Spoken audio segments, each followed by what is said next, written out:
They told us the oceans were walls of silence, deep, dark, and empty, a void without end. For 10,000 years we stood on the shoreline, turned our backs on the horizon, refused to pretend that humanity never sailed, never dreamed, never wondered, that cultures grew lonely like islands alone. But the gyres kept turning, the trade winds still calling, and the old maps were written in salt and in stone. Oceans are arteries, not walls between us, highways of courage where the brave always meet. From the first Paleolithic canoe on the water to the last star-guided raft crossing the deep. Here it comes. We are mariners, children of wind and of current, one single people who refuse to stay still. The silence is breaking, the dogma is falling, the earth has been speaking through every wave's thrill.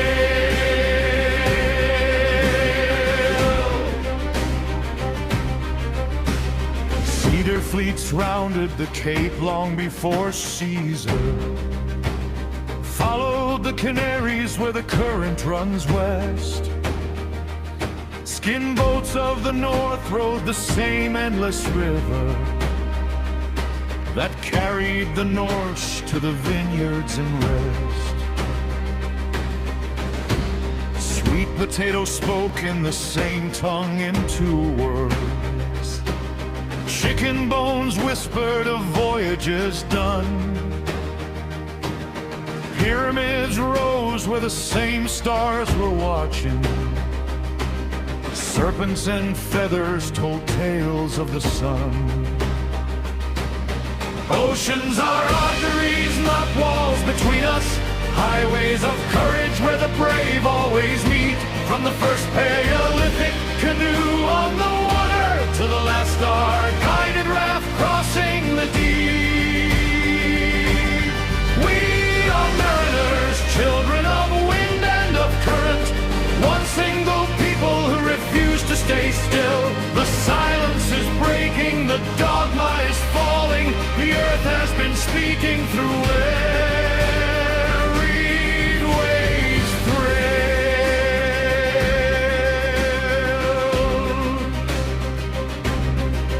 They built empires of fury on never before us, called contact a crime against science's law. But maize crossed the water, tobacco left traces.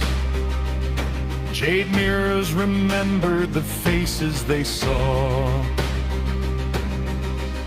Inside the Americas, rivers were highways. Andean roads wove like a thread through the sky. Quetzalcoatl sailed east on his serpent raft promise. The ocean was never a question of why. No more sealed laboratories, no more convenient void, no more manifest stories that history employed. The past is not static, it flows like the tide, and every horizon was meant to be tried. We are not prisoners chained to our shorelines. We are the question the sea always knew. One human heartbeat that crossed every ocean. One ancient promise that still rings true.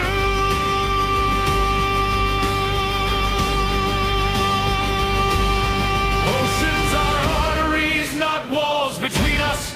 Highways of courage where the brave always meet.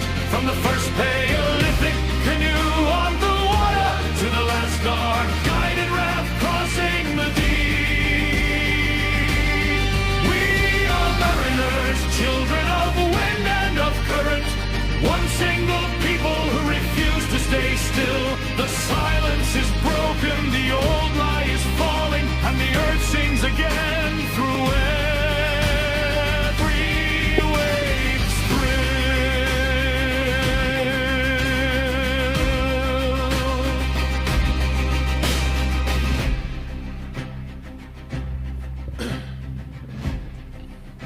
Not only is that a killer intro that there's no way I can want to follow, but that's also probably the first song that's been air drummed with an artifact from the DeSoto expedition in my hand. It's just what was near, so you might want to keep that for your resume or whatever, man, later. So, listen, why I was cracking up, if anybody is watching or was watching, and I was had myself in tears, is because I was miming with Ricardo. You know, we can do that. We got a little, you know, we get each other, and I was complimenting him on his new dapper look there. You know, clean both on top and bottom. And then I caught myself looking at me and him together, and that was then Rick popped in a minute later, and I decided that we looked at now much more like a scene from House of Dragons. You know, the medieval HBO show. Okay. Sorry, that was causing me quite the laughter. Can you tell that I'm straight off the beautiful sand, quartz sand beaches of the Florida Congratulations. Panhandle? Welcome everybody to the Roundtable Chronicles. Before we say hello to Rick, let's just mention Vince and the fact that last communication with Vince, we do hope all is well, but this was maybe just a couple hours ago, was that he had a guest that he was bringing on that seems extremely interesting, but we'll wait and do any of that talk if he does show up. So let's get to my two co-hosts or co-seaters at this round table. We've got Ricardo and Rick. How are you, gentlemen? Rick, how you doing, man? I am well, and that's an accomplishment all by itself, especially for a man of my advanced age. Well, you look very dashing today. I don't Thank know. you. Thank you. I clean up halfway decent now and then. I trim my beard. Oh. Trimmed it almost to extinction, but Well, I had to do the same to my hair because if where I I cut am, it this short, I can see some black in it yet. But Trick yourself. Jason, just give a look into the chat and then let's give word to Rick. Sure, that's kind of what I was doing here. I was trying to anyway. It's just easier on my phone if I can get up to your audio. Yeah. You talking about our chat or the Yeah, public? the chat, the public, see who's there. Well, we've got Sarah, we've got Monica. Do we know Monica Escobar? Miss CMS, Christine, Doc, how are you? I hope your weekend is well. Lost America, Sarah, do we see Jacqueline yet? I don't know. I can't scroll. Y'all expecting me to work? That's everybody. Oh, Amy, Wicked Current. What's going on, Amy? Good to hear from you. Hope all is well in Tennessee, I think. I believe I remember right. Rick, you would be interested in her story. If you're on X, I'll shoot it to you. Without giving too much away or taking too much time, Amy's late husband wrote a book, and it was mostly done, trying to get this correctly, in what she describes as a channeling state. Meaning it was info that he neither felt was from his own brain, or she says it didn't even look like, that was the process. Anyhow, it had to do with the Lady of Kofachekwe and the DeSoto expedition. So he wrote what I believe is basically novel length stories and descriptions that are almost like a historical writing, but with very oddly precise things that you wouldn't think somebody would know unless they were there as a native. And that's all I'll say. But if that intrigues you, you might really like her story. Okay, guys, that's our chat. Ricardo, Okay, done, boss. so I think it's time for our Lost America announcement from Rick. let's see, what are we announcing this week?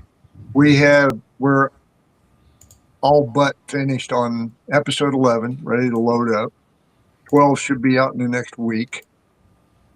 We have arrived at some materials that will be available for free download on the Patreon site. That includes the Army manual that was used to teach soldiers how to use heliography, how to use the mirrors and reflect the sun to send a signal across the face of the earth. So everybody can know that it is not science fiction. It really did happen, and it really had some astounding results. Let's see what else we got. We're having some actual business meetings about the Patreon and everything that's going to be on it. So we're getting serious about this, and over the next 2 or 3 weeks, you're going to be seeing a lot of changes, both with the Patreon site and with how we manipulate the public. I mean, propaganda. I mean, advertise this.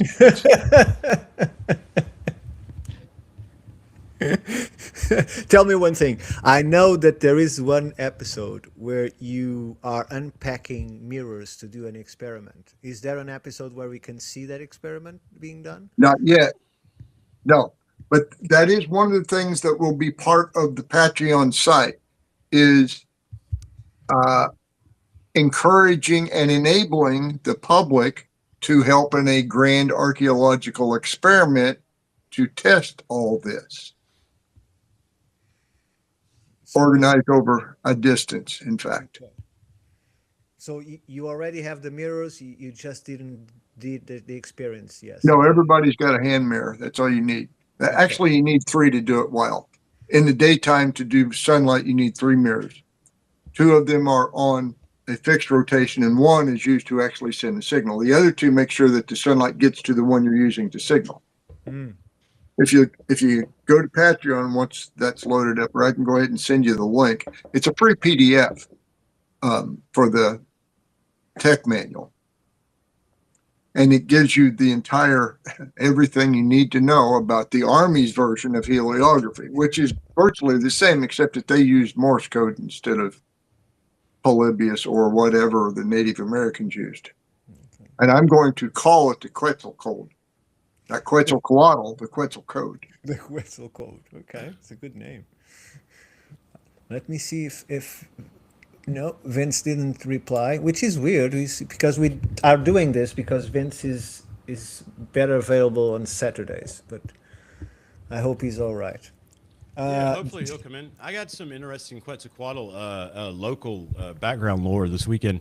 Made some nice new friends. I won't, dox anybody here, but friends from the show, you'd know from the chat, and met for the first time in person. And anyway, his lovely wife is originally from Mexico, right? And was telling me that there's a lot of, I guess, best way I could say it is stories, right? Or when you come up there, that say that the myths, so the names they use, particularly, I was asking her about Quetzalcoatl, right, and whatnot, and she said that there's a tradition that the names were reversed, right, where Quetzalcoatl, who was traditionally the winged serpent or the good guy, that in actuality that was, sort of the bad guy, and vice versa. Anyway, I have no idea what that means or where it goes, but you mentioned him, and I heard that over conversation last night, and it intrigued me. Well, Rick's sent us a clip that is on Facebook that I put you on the studio chat. Do you want to play that? Is that for playing, Rick? Yeah, it certainly is. And I would like for you to show it to Jim as soon as you get a chance. Okay. I hope it's the Facebook one, right? I think so. Okay. Because you usually I did send you a couple. So.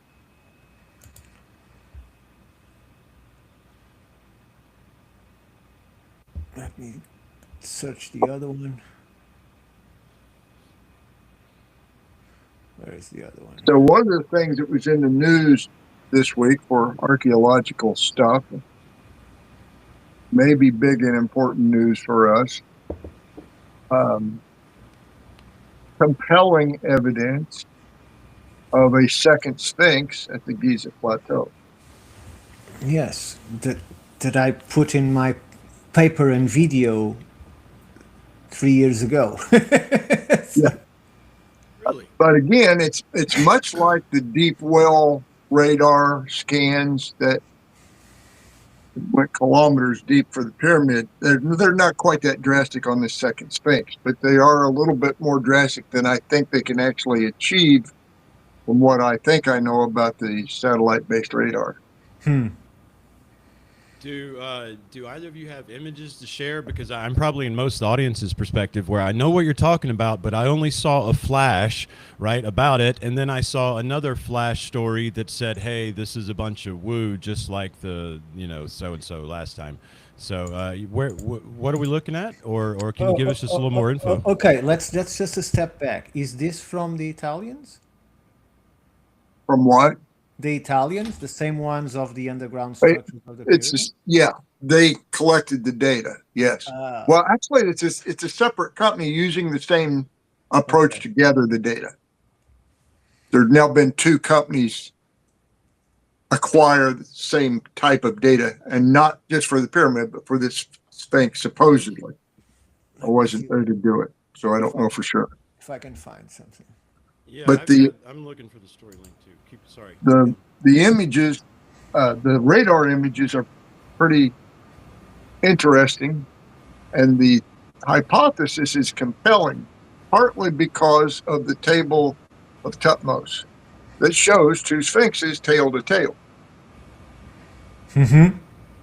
Ah, okay. And then when you see where they're proposing the position of this second sphinx under the sand, of course, it would tend to match that layout that is proposed in that tablet or shown in that tablet. But I maintain that that tablet is tens of thousands of years younger than the Sphinx itself. You have it? It looks like it. Let me open this and see if this is the actual story from the Daily Mail. Yeah. Yeah, Okay. that's what I Yeah, was seeing. It has that's a a good blue one. image. Okay.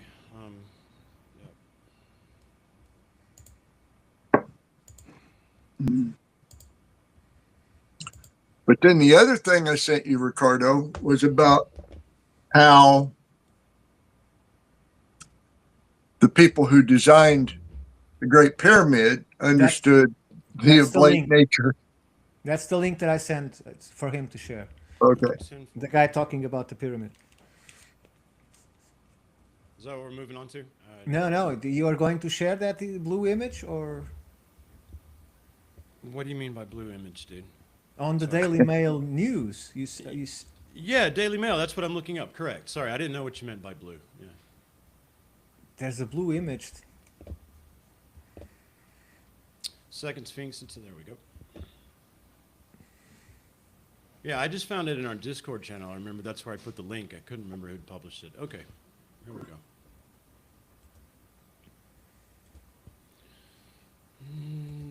There. Blue. Yeah. Can you make it bigger? Because we can barely see it. Yes. Now, it's hard to distinguish a sphinx there, but we'll have to take their word for it. Preliminary scans captured a structure that appears to mirror the Great Sphinx. Researchers believe a second Sphinx is hiding below the sands not too far from the iconic structure. Here's the image, Rick, you mentioned, I believe. The team believes an ancient stela shows that there were two Sphinx statues constructed in Egypt. Okay. So we have material evidence from, firsthand. Scans of the original Sphinx also revealed a network of shafts and chambers beneath the monument. Features he now believes are mirrored beneath the suspected second structure. Yeah, this is Biondi. Yeah, Filippo, the Italians. Biondi claimed to have uncovered a megastructure. There you go. That's the image that Go the there. overhead. This one? Yeah, that's the one that I find the most compelling because the lines are parallel.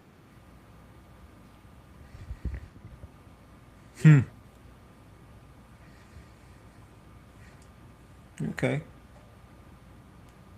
So the second Sphinx where A is shown, right, with the original Sphinx where B is shown, and so Correct. this would indeed then kind of mirror what we were shown in the stela. Got it. Right. Now, in addition to all this, on the other side, it would be to the west, southwest of that second Sphinx is a place that's called the Cave of the Birds. And Andrew Collins went in there probably 16, 17 years ago, maybe a little longer than that, and filmed all he could, but you get back in there so far and you start getting nasty air, low oxygen, high CO2.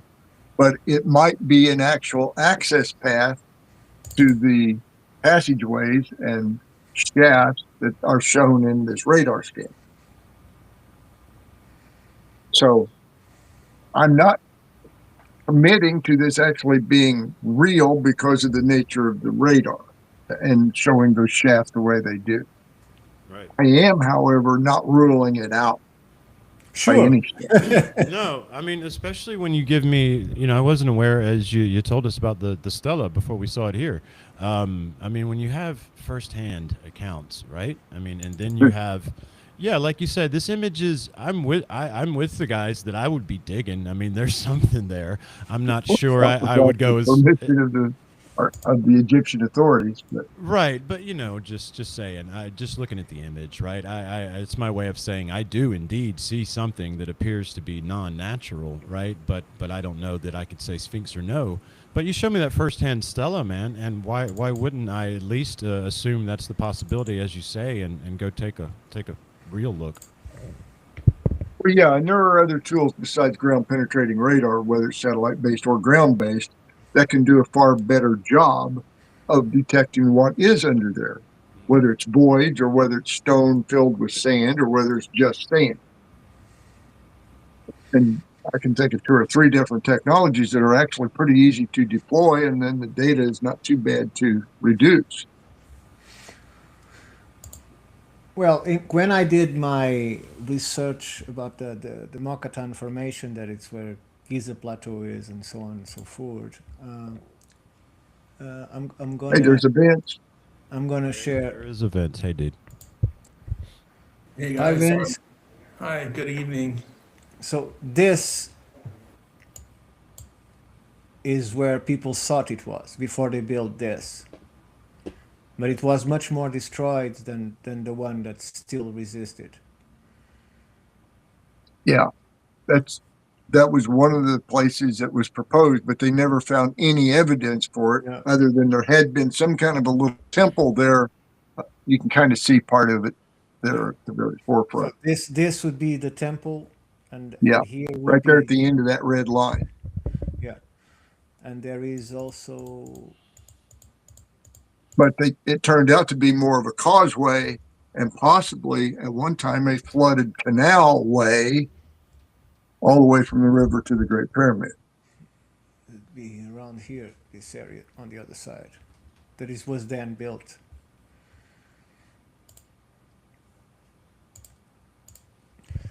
Vincent, Hi, Vince. segue. What's going on, dude? You okay? Hey guys, sorry I'm late. Thanks for having me. And Are you all right? Finished dinner. yeah, good to be here. I did speak with CopperViolette, and I asked him if he could join. So he might be coming on tonight Okay. to talk Oh, about. you sent him the link? Yes. Just sent him the link. I think. There he is. Perfect timing. Hey, Greetings. Hey, welcome to the show. Thank you for coming. no, you're Dylan. welcome. It's nice to finally talk with you guys. What's going on, dude? So you're going to have to sort of give us all, I think, at the table as well as the audience, a bit of an intro. I don't know, Rick, if you know. I'm completely unfamiliar, other than what Vincent has shared, at least to my knowledge. But I do really dig the paintings behind you, man, especially like the old yeah. barn. Yeah, Yeah. the place I work. Yeah, that one, and yeah, Yeah. that used to be at my uncle's place. Oh, that's so cool. That one up there. Yeah. It was at the place I work at, and they were giving it away for free. And it really goes with the stuff, the Native American stuff I've been researching. Yeah, no. Is that moon or sun? Just because of the tone. Okay, is that supposed to be the moon? It's the painting. It's originally a full moon. but Yeah, that's I what it put looks like, okay. I put some orange clay on it to make it like a lunar moon. Oh, that's Yeah, badass. like that copper-colored moon. Yeah. Okay, we found a commonality. I have indeed probably taken colored clay from out of the creeks and smeared it on somebody else's painting that belonged to me, because I thought that's awesome, dude. And it looks like the moon is over the barn there as well. That's nice. Yeah. Dylan, welcome, sir. I love the backdrop. Introduce yourself. Hi, everyone. My name is Dylan CopperViolette. I'm an independent researcher. I've been interviewed by some academics, mainly David Pompiani. In case you aren't familiar, David Pompiani, he is the geologist that tested lake sediments to find mining pollution for North America's old copper complex, which is currently the oldest known metalworking tradition that we know of, besides what was going on around Göbekli Tepe in Anatolia thousands and thousands of years ago. Well, Yes. welcome. Welcome. Yeah, thanks for coming on. And Thank you. I'm really excited to share about the gouges, the research you've done on gouges, as well as the seed placement and or how do you say it, the seeds? Uh, Oh yeah, the seeds, yes, the dolmens. the dolmens, right? Yeah. And as well as the archaic symbolism map. I'm not sure if you could share those or if you have those available, maybe to share. Dylan, yeah, can do the share button. Are you familiar with the Yeah. share screen and all that shit? It's pretty simple. I've used Riverside with David Pompiani, but I haven't shared anything. So Okay, so you'll see at give the me a bottom of your chance. screen a bunch of Yep. options. Amongst them is share. That will bring up a quick menu with a one click or a hover. Then you'll have screen or what is it, Ricardo? Screen or programs or No, You'll- you have screen, window. whole screen or windows, correct. So whatever windows you have open, you can individually select, or you can go for the whole screen option. Usually, just go for the windows you have open. So pre-open those, and yeah, pretty simple, dude. So give us once you get that pulled up, and I don't want to rush you, man. You know, work yourself through that. I've been in that seat trying to figure that shit out with somebody expecting something. So, but I'll fill the air for you. Give us as you begin here. Vince just kind of jumped into the topics because Vince is a pro, and Vince knows exactly what those words that came out of his mouth mean. But perhaps I, or maybe some of our audience members, did not quite follow. So you could also just give us a little background as you lead us into what you're going to share with us here. Yes, this is it. Archaic symbolism. Yeah, this is an older map I developed some months ago. What it's focusing on, as you can see in the legend, lower right, it's focusing on a lot of different burial symbolism and artifact symbolism that we find across North America between 4500 and 1000 BCE. So And for one our of the audience at home, let's give them the legend real quick, man. We've got red ochre, dog, Okay, I'll or K9. I'll zoom in on that. Perfect. You're the man. Keep talking. Okay, yeah, red ochre. This is really important for one of the theories that I've been working on because it ties North America, especially the Northeast and the Canadian Maritimes, over with the Baltic and some of the other cultures over there that were around at the same time. Besides those, they're way down here in Kentucky, Tennessee, and Alabama. They're up here in the classic heartland of the old copper complex, all the way up here in the northern Great Plains, and all the way over here in the Pacific Coast in California and down south. And there's even some in central Mexico that were being made towards the final stages of all of this around 1500 to 1000 BCE, around the same time the Olmec are getting started up.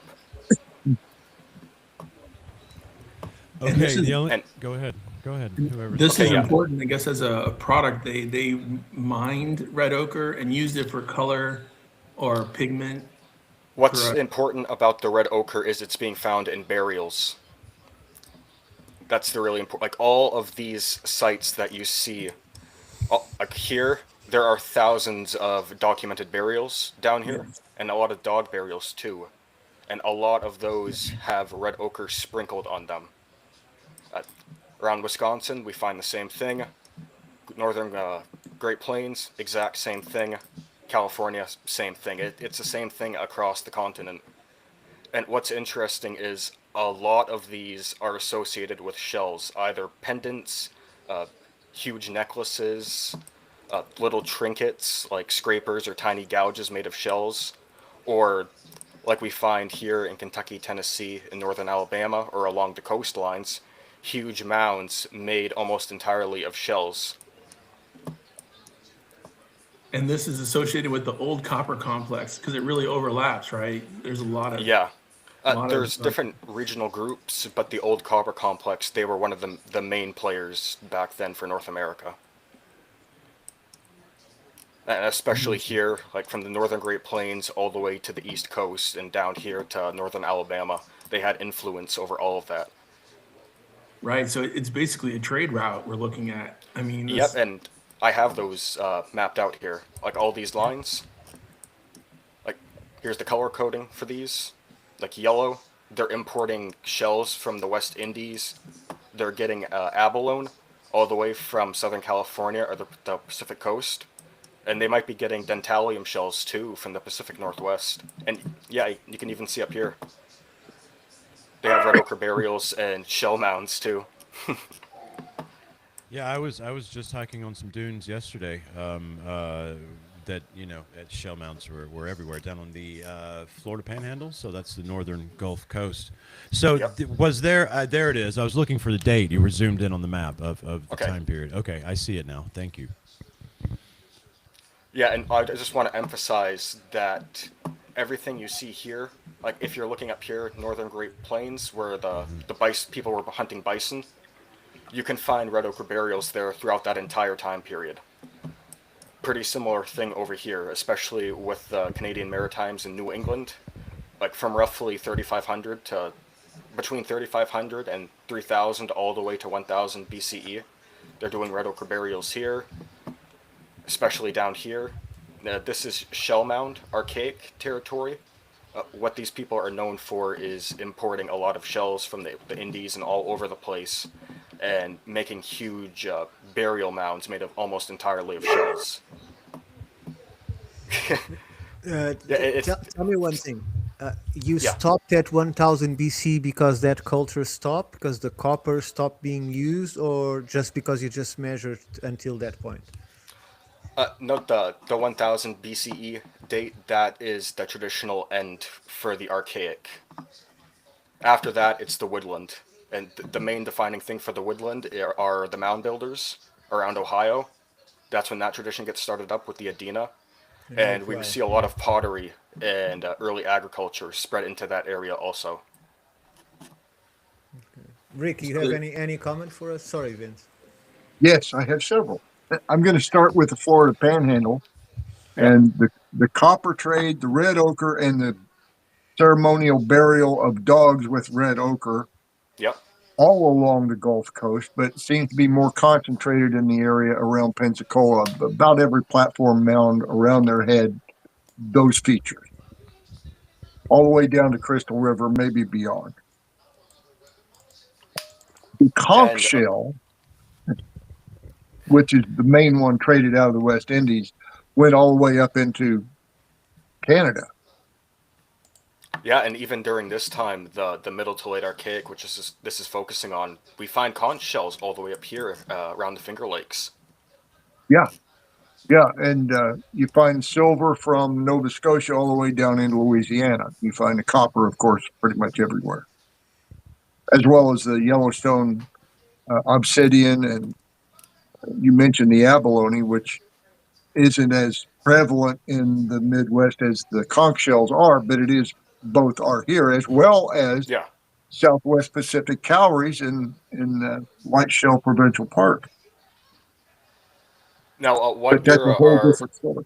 Rick, Pensacola. Before we close the window on what you just said, Pensacola. You mentioned now.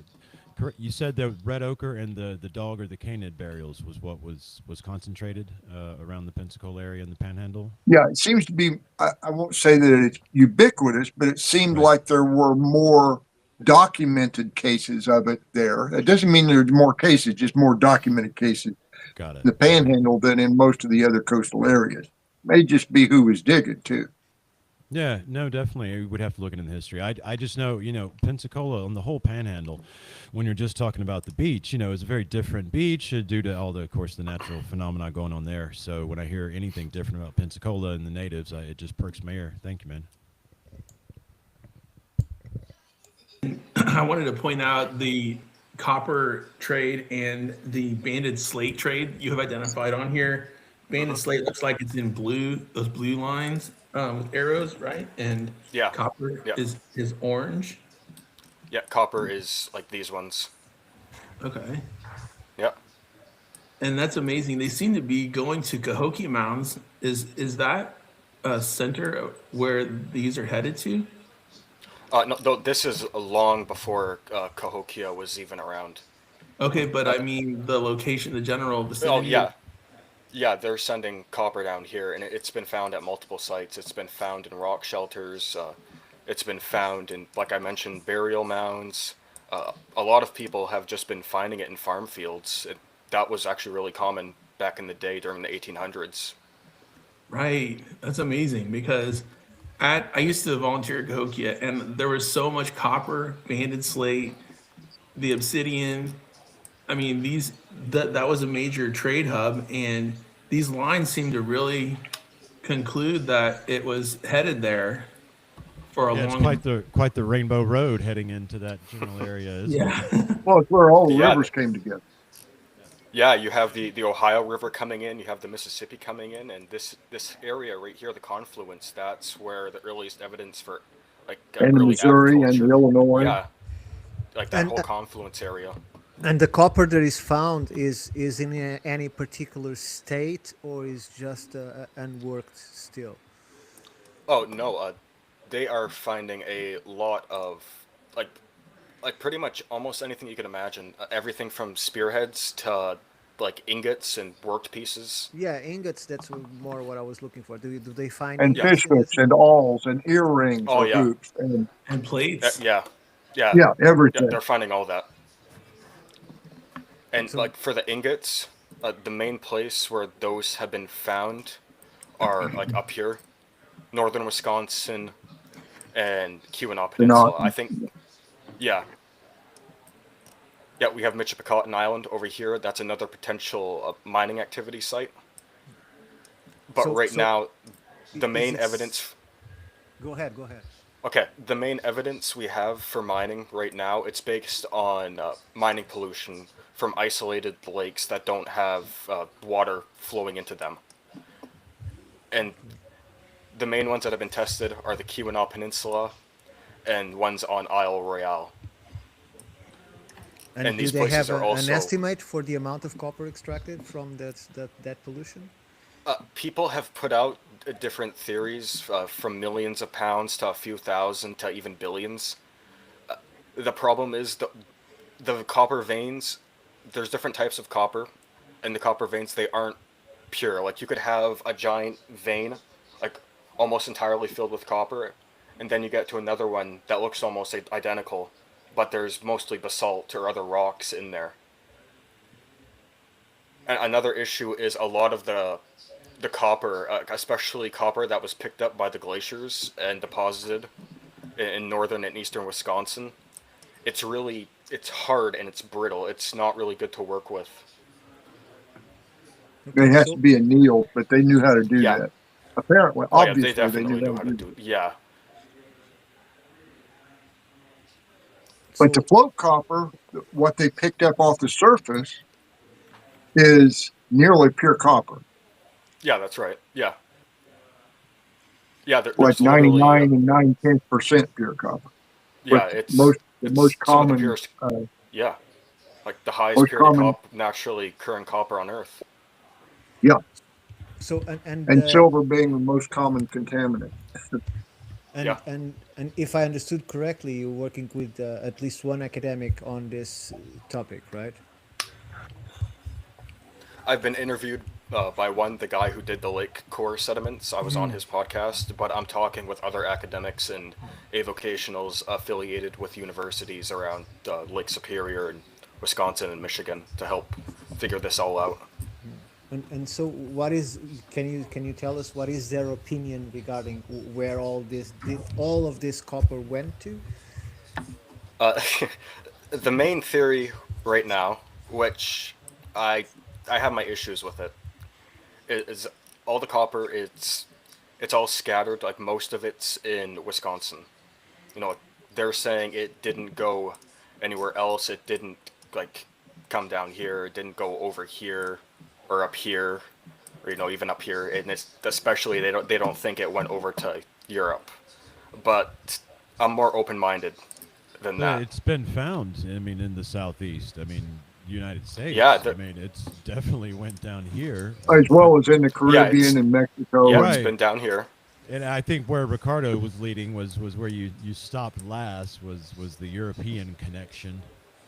No, I'm just trying to figure out, because according to the academic record, there are, as you said, there are different opinions, but the opinions vary between 250 and 300,000 tons to 680 tons, with an average agreement around 500,000 tons between the period that you have on screen. And we find in the archaeological record an estimate maximum of about 5,000 tons. So we are missing a gigantic amount of copper, and I'm just wondering what academics think it happened. It just evaporated, went to the sky, or what happened to the copper? Because it's too much just to ignore. The difference between what is expected to be extracted to what is found in the archaeological record, including the whole of America in every single case, it's like 90% of it is gone. Where is it? Do they Okay, address it in any way, or? They address it in some ways. The main, actually, I'll bring up another map. Please, we love maps. Okay. So, Yeah, Ricardo, this- I don't think the academy, the academics teach about the copper mafia. Can't hear you, Jason. Test. There you go. Okay, I don't think the academics are teaching about the copper mafia. They're still receiving payments, I think, monthly. So they don't-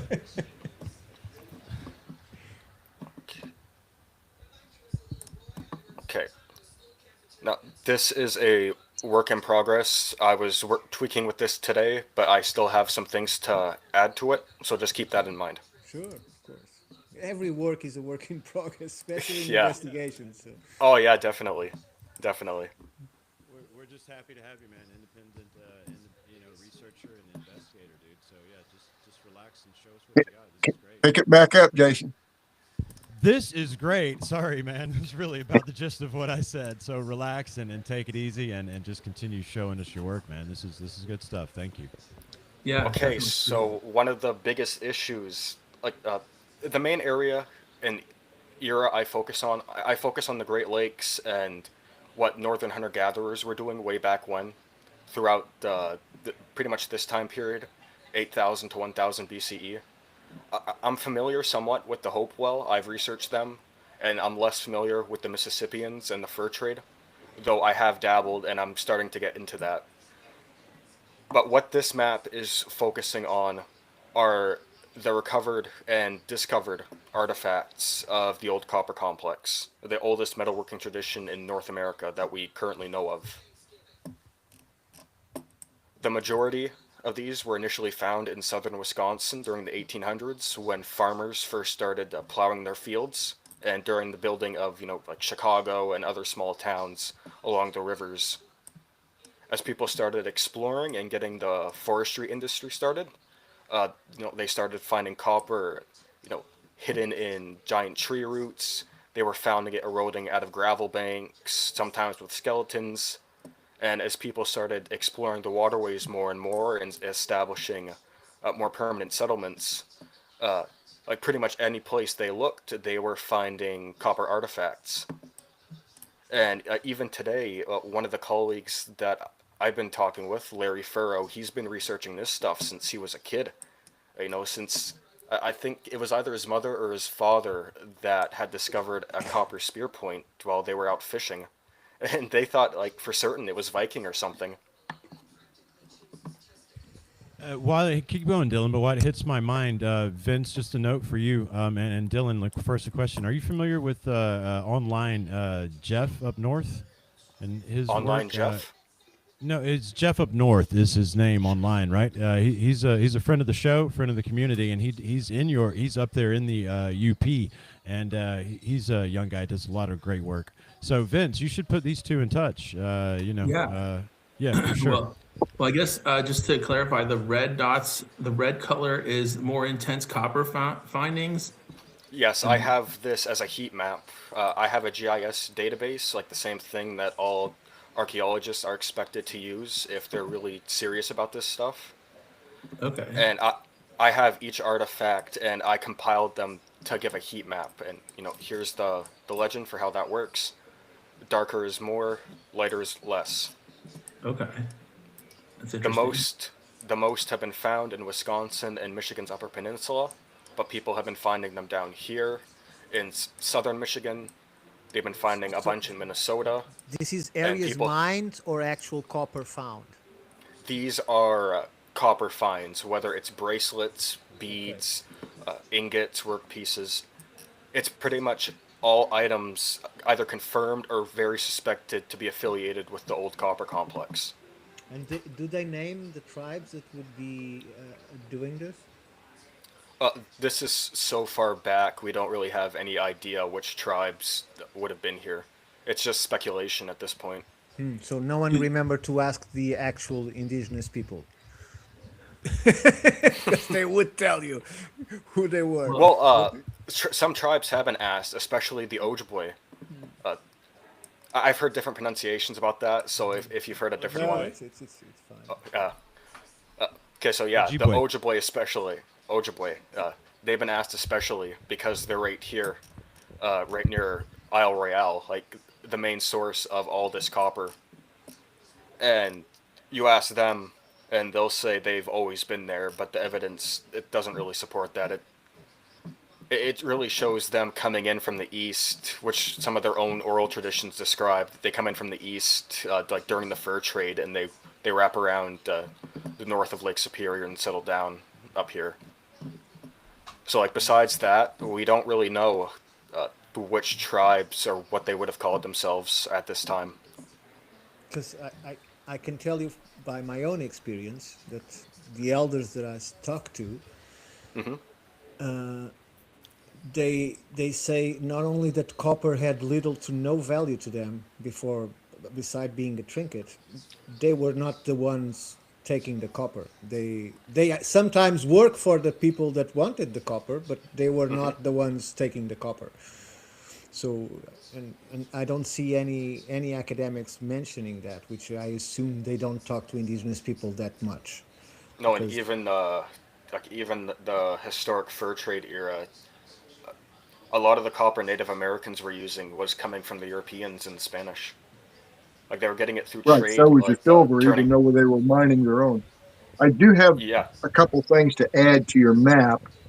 In Okay. particular, West Fork of the White River, which is on the map, but it doesn't show any hot spots. And I know of one at Worthington, Indiana, where there were almost 4,000 items of copper recovered. You can find it in the Indiana Archaeological Record. I believe it was 1936, 37. Do you know what those items looked like? Because that could help us Most- pinpoint a time when they were made. Well, at least they used. were mostly Mississippian era because that was the nature of the culture. And they were almost all bracelets and beads and various jewelry items. Okay, yeah, that would be a different map for me to make. But yeah, I'll keep that in mind and check that out. Yeah, let's clarify for the audience. Thank you, Rick, for everybody that it seems that, to not be confused, that this is not the data for the entire North American continent. This is the data for the area outlined in green hash marks, correct? Yes, that's right. But This the area I uh, described falls within that. Yeah, Also, Oh, in thank the you, Rick. lower right-hand corner of your legend, a couple of the items, bracelets in particular, are identical to some of them that were recovered in that archaeological dig. Yeah, and that's one of the biggest issues with looking at private collections, especially if they don't really remember where they found them, or like which county or even which state sometimes, because Right, a lot like of this- these items This they was can an look archaeological identical. dig. Yeah. So like with some of those, it's harder to pin down which culture they were associated with. Yeah, But- or even if they made them then or picked them up from previous cultures. Yeah, like That's always a there's possibility. actually a case of that. One of these items, the IA triangulates. One of these was found in a Mississippian burial mound along the Illinois River, and like Everybody keeps that's like trophies. the only case of that I know of that I've seen people talk about. Like all other context we have for those, it's during the Archaic, thousands of years before them. So I have a question Yeah. about how much weight, is there an approximate like tonnage of weight associated with these finds and shown in red for, for Ricardo's question, and how much volume or weight actually has been recovered archaeologically? Only it'd be great if like the people researching this stuff, like actually handling the artifacts and getting it charted into museum databases, would actually weigh these. Like I have a lot of data on measurements and counties and townships where these things were found, but I don't have weights on a lot of them. Right. And so like even if I were to throw out a total weight, it'd just be a rough estimate. Yeah. But I mean, I guess that's the main question. I mean, if we think that only 10% remains, is this equal to 10%, or is it, more or less We just roughly? I mean, it's Well, hard when to. I was this should I think this will get you and your audience thinking. Yeah. When I talked with David Pompiani, and even beside him, going back years and years and years to when the antiquarians were investigating the mound builders and trying to figure out who made all these copper items, a lot of them said like this is stuff you'd expect to find in like Rome or China or something, like established farming civilizations. Even David Pompiani has said something similar. Like just the mining pollution alone it's so unexpected for this era.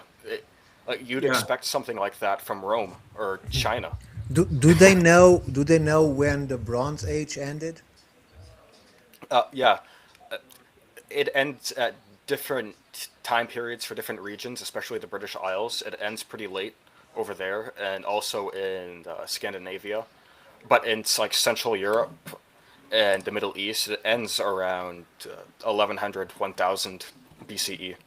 Yeah, that was my Around the same time. point. Yeah, That around the same that time that was this my all ends. point. Yeah, So, I've investigated that too. and then do you know that if you add all the mines of North Africa, Anatolia, Near East, Europe, you get to a maximum extraction of 1100 tons. That's all the mines had in them. And you know how much is found in the archaeological record? 100,000 tons. So in here, you have 90% of the copper disappearing, and in Europe, you have 90% of the copper entering, because the mines didn't have enough copper, right? So the Cyprus that they say was hundreds of ships transporting copper everywhere only produced a maximum of 32 tons. And each ship was carrying 10 tons. Right? And this is what academics don't want to face, is the difference between, because what you are doing here, and excellently, the study of the pollens and so on and so forth, has been done in the old world, and they found out that there is no devastation of forests, there is no consumption for high industry of production of copper. So how does it happen? How can we have a bronze and a copper and a bronze age where there is no deforestation, there is no gigantic move in industry, right? And most of the copper entering has to be metallic copper. So where does metallic copper exist? Right? Well, And I've researched the Bronze Age and the Neolithic and the Copper Age. I've checked out a lot of their mine sites. Some of them are pretty large, surprisingly, and it's like a similar issue over there. Even if you find like a high quality copper mine, say in the Alps or on the British Isles, it's not just filled with pure copper. It's ore. Like you could have a nice stretch of copper ore that's good quality that you can work with, But then you can have other sections where it's like mostly rock. They have sulfidic and carbonate ores. Sulfidic ores Yeah. require roasting, and they're even more fuel. Carbonate ores require just the smelting. But even so, the pollen records show that there wasn't deforestation to justify the production of the 100,000 tons found in the archaeological record, right? And this is ignoring that the only thing that was mined during 4,500 and 1,000 BC is just 1,100 tons. That's all, 1,100 tons. And they are evaluating the slag piles as if they are all copper. They forget that from the same mines came other elements, right? They are just considering that all of that is copper. So, and this is the paradigm. It's the problem that there is no transatlantic travel, because if there was, this wouldn't be an academic problem. The problem consists in the fact that they don't accept transatlantic travel before Columbus. Otherwise, this wouldn't be a problem at all. It would be logical. Metallic copper extracted here, transported to Europe, created the copper in the Bronze Age, and when this stopped, it stopped everywhere. In fact, there were cataclysms everywhere around this time, so it might not even be a matter of mining. It could have been a matter of climate change, of serious cataclysms happening all over the Mediterranean and maybe even here in the Americas. Oh yeah, for the climate change at the end of the Bronze Age, and for North America, this whole time period, 8,000 to 1,000 BCE, that's called the Archaic.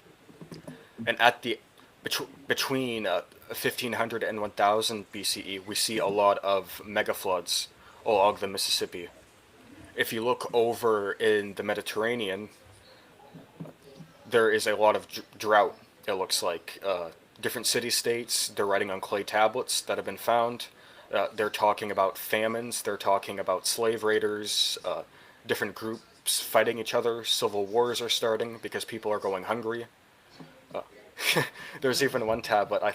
It might be from either the Levant or Egypt. I haven't looked at it in a while, so I apologize for that.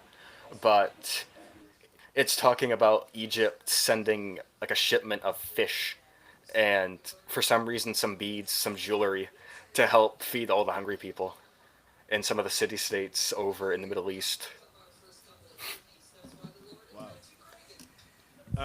Dylan, that's great. Continue, dude. Let me, I've got to, before we again close the window here on what Ricardo was just saying, listen, let me further agitate my partner, Ricardo here. So I was checking dates because your work does not include the Mississippian, and I just wanted to check for us down here. I'm in the Southeast, if you didn't know. I'm in Alabama, right? And Rick and Vince, of course, these guys know all about the Mississippian culture. So I was just checking dates, but Ricardo, I want you to hear what unasked for, right? All I asked for were some dates on Mississippian copper culture. Here's the info I get, dude. During the Mississippian period, copper artifacts became more regionally produced or sourced. Southeastern groups increasingly exploited local Appalachian copper deposits, shifting away from dominant Great Lakes imports seen in earlier periods. So do you see what they did there? Without me even asking for this info, they gave me the background that I was not to count all of these Mississippian artifacts for the copper argument, right? You see how they did that? That's just wild, man. I mean, you can't look for info without them trying to attack this theory, right? I mean, why waste a whole paragraph when I didn't ask for it, telling me, by the way, they didn't get this shit from up there. They got it all locally. It's very intriguing. Go ahead, Dylan. Yeah, like the Mississippians, they made a lot of copper. I'd like to see isotope testing done on a lot of those pieces if possible, because I think they were, like, come on, the Mississippi and Cahokia capital, it's right down there, and they were sending people up here. Like, there's Mississippian material culture in Wisconsin, and even all the way up here. Like, they found huge farm fields in Michigan's Upper Peninsula during Mississippian times. I'm not the pro, Dylan. Maybe you can help me out here, but here's what I know about the Mississippians. When I look at that amount, right, the big, fancy, flourished, decorative items that they were doing with copper, right, I need, from what I've learned from these gentlemen around me, I need pure copper, really, to do that, because they don't know how to smelt right? So they're doing a lot of the cold hammering and whatnot. At least Brick may argue. I think you may remind me they could smelt somewhat or something like that, right? But my point is, logically, being an outsider, I would assume that the big pieces that use the most copper and had the most intricate decorations would come for pure sites. Do we have those in Appalachia? I've never heard of.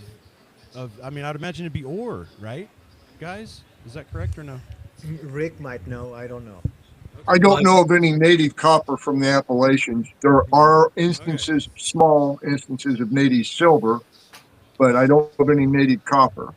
Well, I can tell you It that felt like an unnecessary intrusion into my narrative when they gave me that info, so that's why I wanted to know. Thank you. I just like to point out that the there was copper at Cahokia as well. I mean, they did find quite a bit of plates that were manufactured. They found anvils. They even found copper-capped wooden clubs made with shark's teeth. And there was copper at Spiral Mound. There was copper in North Carolina as well at Mount Pisgah site, which is called the Garden Creek site. They found large quantities of copper there. So it did extend somewhat into the Appalachians. If you look at North Carolina, it's right at the western side. But I think it's really interesting how you pointed out about the lake core study, how they were testing these lake cores and they were able to date the cores at different depths and really come up with a good chronology. And it seems to really overlap well with your chronology here and shows in the lake cores, there were some studies done about lead. And I believe some of the lake core studies show lead isotopes, found in the lake cores that were able to be determined to be linked to the production of either galena and lead ore or smelting of copper or melting, some kind of copper production. Do you have any information that you can share about that as well? Okay, hold on. I'm gonna bring up a diagram showing the mining pollution from one of David Pompiani's studies. That way you all can take a good look at it. Okay, that'd be great. Thank you. Yeah, you're welcome. Just give me a moment. And well, it's really interesting how the trade routes were structured on that first map you showed, and the red ochre burials seem to overlap with the second map you showed quite a bit as well.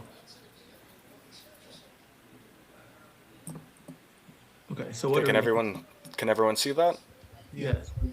If you zoom Okay. in section by section, it would be even better. Okay, yeah. Each of these dots represent carbon-14 dates, and David Pompiani and his team, they have this highlighted right here. So all these ones, carbon-14 dates. Items found like in the same level or side by side up here. This is carbon taken from different mines around Lake Superior. These are some dates for cremations, burials, or just different cemeteries that have copper artifacts associated with them. And you can see these dates, they're pretty older than these ones. And right here, the interesting thing about copper is the patina can help preserve organics because it kills microbes. It has antimicrobial properties. And so, Which is why they took copper cups away from us, because it was taking care of our water. So People were getting electrocuted, Jason. No, and the pipes, dude. I mean, I can't believe they took copper pipes out of houses. I mean, how deliberate and mean is that to make the water run through plastic when they had the knowledge that copper was cleaning our water and helping whatever structure it, and all the good stuff for us. Yeah, We'll come back to that. Yeah, because who doesn't love a brain? Who doesn't love a brain full of microplastics? Exactly. That's why I wanted to come back to that. Okay, so yeah, I prefer to have my microplastics in my testicles, actually, so I can. Be sure I thought to about pass it mentioning to the next that. generation. Yeah. But anyway, these are C14 dates from preserved organics inside copper artifacts. And this shows like a wide range, just how long this metalworking tradition was going on. Can you explain, because I see difference even on the first two. You said that the dates were very different, but I saw 0.015 and 0.014. Is that so different from one another in terms of dates? It is. It's giving you just a range of error. Like especially these ones with the wide bars, you want something a lot smaller to really pinpoint your date. I understand that, but look, I can't understand these graphics until I have some kind of comparison method, because I see C14 ages and I don't see any ages there.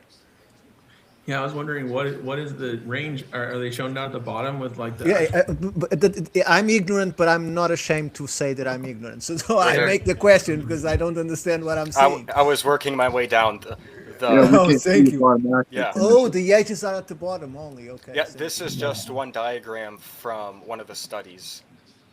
So those are Other all. studies that have been done, they show the artifacts that were taken, that C14 dates were taken from. So those are all on the calibrated BP range, like with the same scale.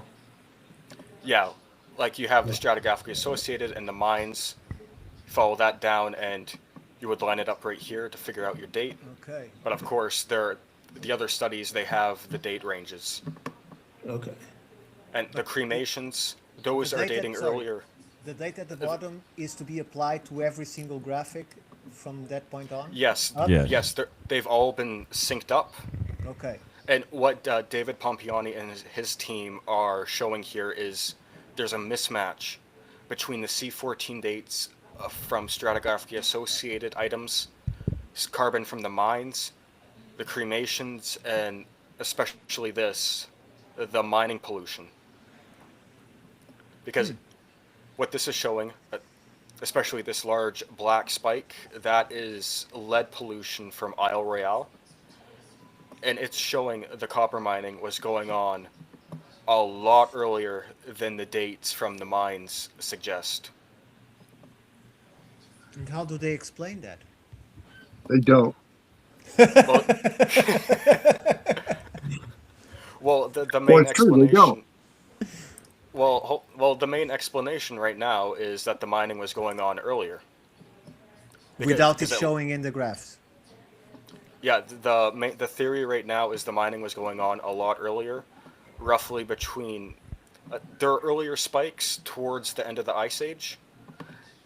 Well, a little after the end of the Ice Age. Right. But the main period of activity is roughly 4500 BCE to 3400 BCE. And there are Right. all these little fluctuations that you can see.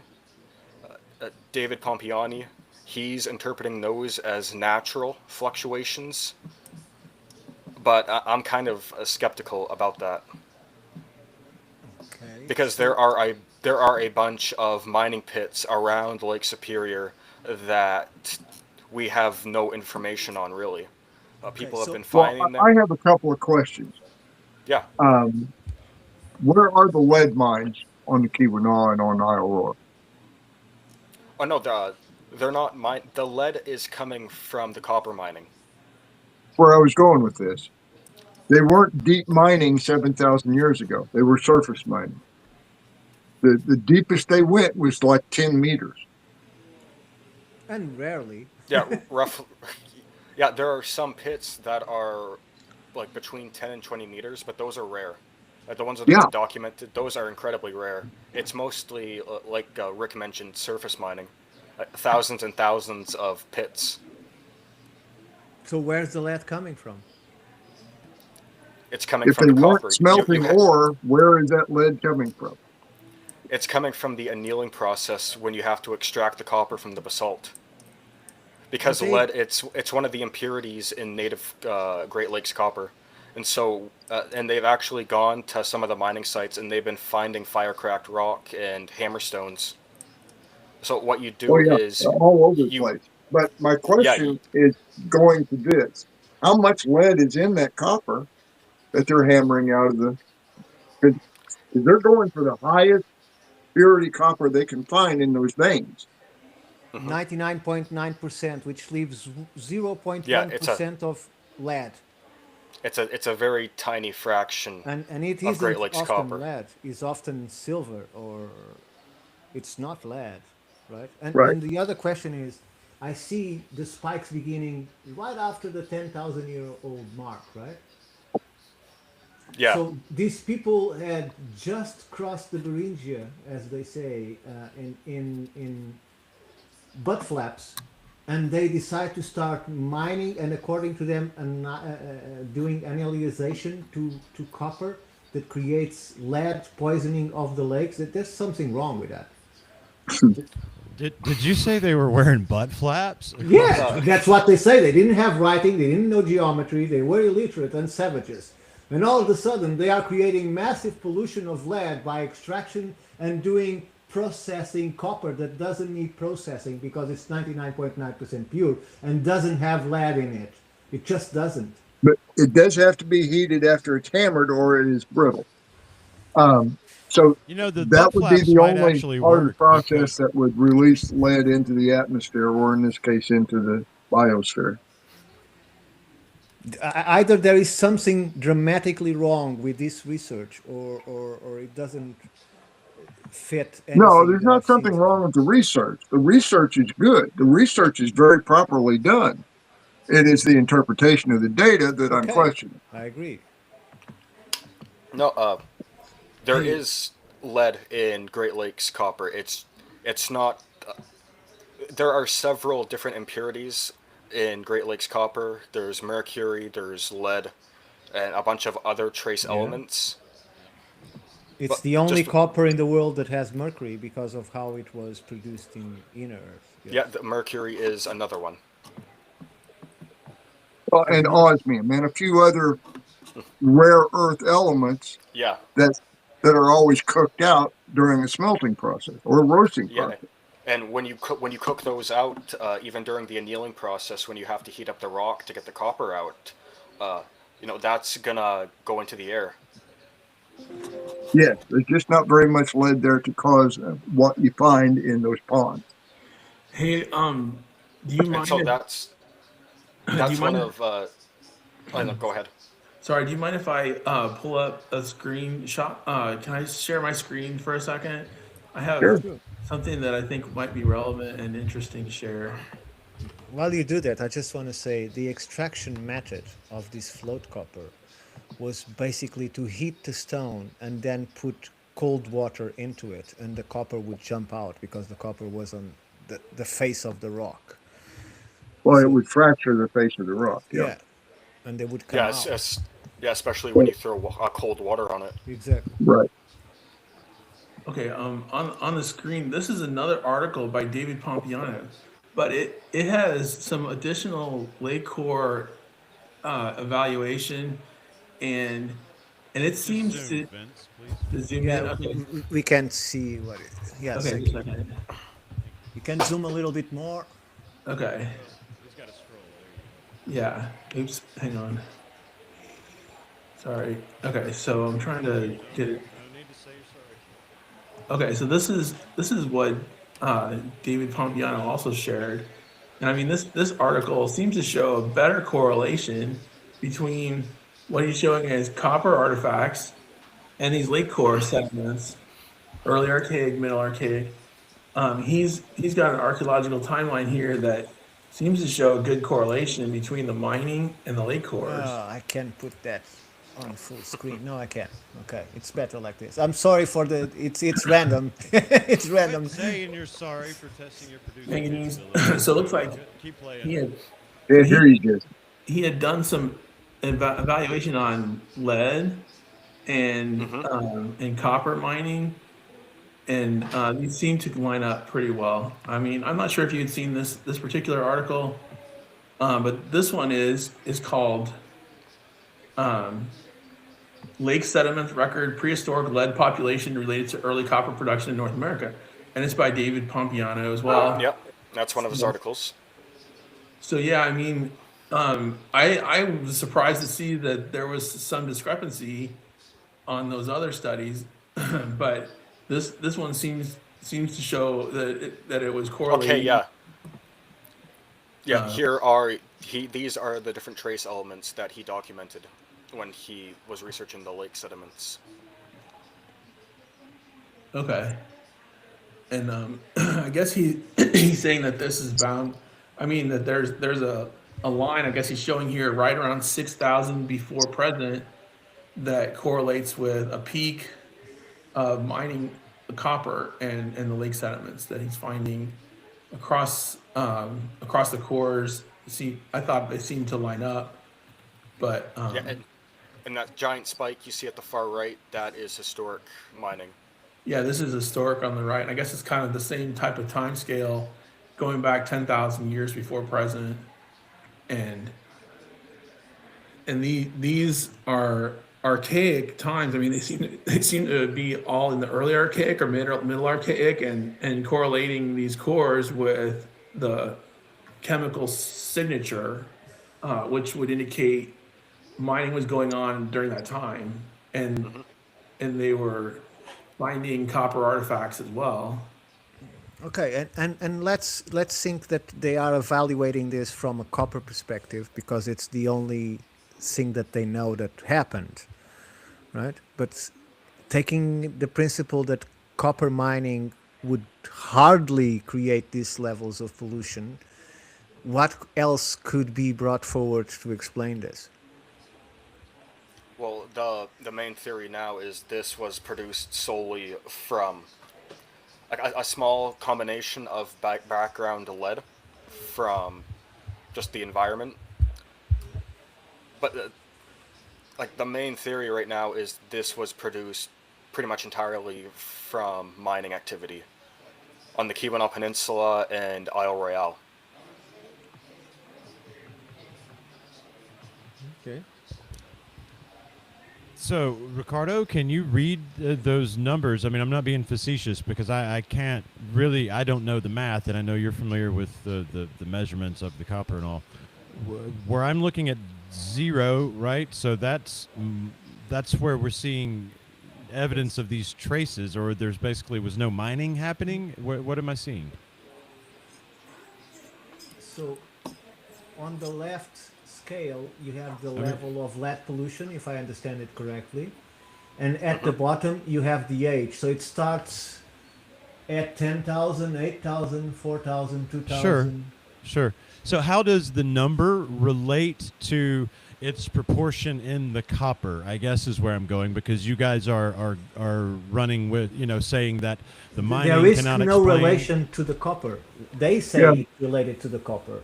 This just tells me it occurs. It's not telling me what percentage of the copper it was. No, this like is that. telling you how much lead was found in the sediment of the lake, not copper. And when it was put there. Yeah. And when that lead fell into the bottom of the lake. Thank you. They justify it with copper, which to me makes little sense, but Well, they can't find a good explanation of how the lead got there if it wasn't associated with mining copper. Right. So that's what I assumed as well, is that this is proof that they were mining copper and working it, and it actually somehow got into the air and then ended up in these lake beds. It's getting in the air. You find your copper vein and you need to get it out, and so through trial and error, likely centuries and thousands of years of experience and hand-on just working with this stuff and passing down knowledge, they figured out that you can shatter rock and separate copper from the basalt by building a fire next to it, heating up the rock extremely hot, and then taking ice cold water and dumping it on it. And during all this process, you're creating a lot of smoke, especially during the annealing and extracting the copper from the rock. And all that smoke, you're burning off trace elements from the copper as it's getting heated. That's going into the air, going along the air currents, and it's falling down either in rain or by itself into different lakes, especially isolated lakes. And the isolated lakes are what these results are coming from. Excellent job painting the picture there. Thank you, Dylan. Yes, thank you. That was excellent. And it's exciting to know that they can find this now, find the evidence of it, and really prove it. And I just wanna point something out here. it's still brand new data. Like even David has said some academics and archaeologists are still having a hard time accepting this. It's that cutting edge. So we're all still trying to figure this out and what it means. Sure, but you understand my doubts is that according to their timeline, Hmm. humans have just arrived, and you said that this process takes learning, trial and error, and so on and Yeah, so forth. But they that's what I just would expect. arrive, Yeah. and they immediately start to create spikes of pollution that are 82% of what was caused in historical times. Yeah, Right? but the reason they just arrived is because the ice just receded. Yes, of course. As soon as the ice receded, they were on Isle Royale and ready to start a fire. Because they knew, obviously, that's the thing to do, right? Well, if you want to live on Isle Royale, you're going to start a fire, which brings up another possible source for the lead. If you're going to start a fire there, you're going to boil lead out of the ground because it's everywhere. The copper's everywhere, therefore the lead is everywhere. And so that would bring up another question, like how many people are living up there to make a lead spike Probably that none huge? over the winter. Yeah, you are not going to make a big fire over there into the winter in the ground. No, Why not? you're not gonna live through the winter on Isle Royale. I think, Dylan, you ask why not? Yeah, I want to know because you Because the can snow survive will out be there. higher than you. Yeah, it is a truly brutal place there in the winter. It's Yeah, not, and winter there is 7 or 8 months out of the year. Just saying. and you have Well, to understand. I'm familiar with winters. I live in northern Maine, and yeah, so I know what you're talking about when you say the snow's higher than you. Yeah, And but you don't get lake But effect snows in Maine, and they do. So but one thing if I want Keweenaw, they can have a 230-inch winter. yeah, You I can just want to too, but it's a lot more rare in Maine. yeah, and I'm not saying you're wrong. Even like right now, one of the theories is they weren't living there on the winter. They weren't like living anywhere near there during the winter. No, And even if they were, it's like maybe tiny family groups living in pit houses or something. right. I mean, even the wolves have trouble surviving there in the winter. Yeah. So, but the mines, once you're underground, modern mining, you're immune to all that. Ancient mines, not so much, because like I said, they were rarely more than 30 feet deep. yeah, they're shallow mines. Yeah, a lot of surface collecting. Yeah, Just which like surveying the landscape year after year, looking for new exposed veins to pick up. So Setting up the your ice caps on Greenland have yielded data showing that somebody was putting copper vapor into the atmosphere 7,700 BC, 9,700 years ago. Have you run across that data yet? no.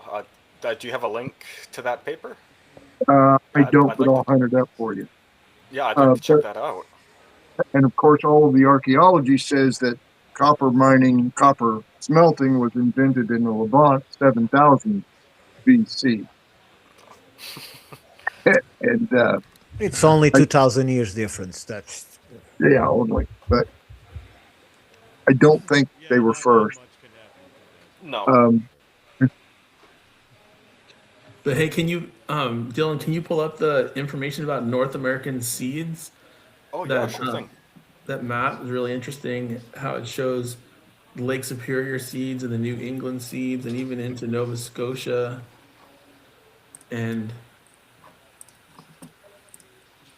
And these are these are dolmens. For anyone who doesn't know, I guess a seed is kind of like a dolmen or a standing stone. They would Okay, there we go. I was wondering, like, why are we switching to agriculture? What happened? no, I got you. seeds are interesting, but these You gotta sorry work these are at it, really. these are actually like giant standing stones on tripod leg, or three smaller stones, or four in some cases, and Okay. just um, Okay, yeah, I'm pulling this up. My computer is lagging a little bit. Okay. That's fine. And so, Vince, were these seeds also placed by Dolmens. Yeah, the the they're butt pretty much flap dolmens. people, or they don't know who did It it? seems to be correlating with the maps that we've been looking at on the copper culture and the red ochre people. Dylan, what do you think? Are they tied in That's related? I think they're definitely related because like the main explanation for these, especially that huge one in North Salem. Yeah. Okay, yeah, a lot of people have been finding different rock structures around New England, like stone chambers, like standing stones, and especially these things that look just like anything you'd find over in, Europe, like France, like classic Neolithic, megalithic builder stuff. But it's over here in North America, and it clusters along the coastlines just like you'd expect if maybe somebody from If there had made it over here. And look, people have been finding them around the yeah, copper there's mines. always those brave ones that decide, no, we are not going back. We're going in. And so yeah, I've been really interested in these and how they relate because I don't buy the traditional explanation at all. And the traditional explanation is as the glaciers came down They south, brought the they picked up, stones. yeah, they brought the stones and they just so happened to be perfectly balanced on Yeah, these that's rocks. the thing that Oh, And not that's and not just interesting. and not just that, but they have also apparently, coincidentally, happened to share the same patterns across this entire area. Do we have You know, any out of any pictures? I mean, you've yeah, got me seriously curious because I like you. I just the mystery of the dolmens in Europe, dude. And the possible connections and what all that could mean to then find them over here is very intriguing and curious indeed. the okay, yeah, difference here is that the glaciers were educated. And they like to play, so they usually put three stones and yeah, Well, then that's put the bigger stone on top of it. It's something that the glaciers use are amazing. yeah. It's The just glaciers had personalities, especially as glaciers they like broke up crystals. and you had your different groups. They like to play around with each other, see who could build the best dolmens. Taking my rocks and going Well, they home. must have had a bunch of players in Korea because there are 15,000 or were some 15,000 known dolmens just in South Korea. Okay, yeah, just I'm gonna find an image, Worldwide. Yeah, I don't but want to just throw so you you guys off. have a Just my curiosity is thoroughly piqued, so I just wanted to see an image if you had any handy. but it That's is all. interesting how rare these images are. Unless you've been there, it's very hard to get images okay. of these dolmens in America. I got you. I Okay. will bring up an image of one of these. I would just want to focus on this one right now. Yeah, I made an continue. icon based on an actual image. This is the famous North Salem balanced rock, and it's currently being interpreted as a natural glacial erratic because it has glacial scratch marks and it was in the area that the glaciers covered. Gotcha. My issue with that is its arrangement. Giant pink granite capstone on top of tiny white supporting stones. You find this exact same architectural pattern across Europe and even over here in Nova Scotia. You have these giant stones, and most of the time, the top stone is a different color than the bottom stone. Uh, I don't have all that shown here, Very So deliberate but attempt by the makers to Glaciers. pass but on and that it you was find it made. over Yeah. here too. yeah, Usually because like they, a they, they reddish. could sail all the way there when the water was higher. So Okay, I will bring up one of the images for these things.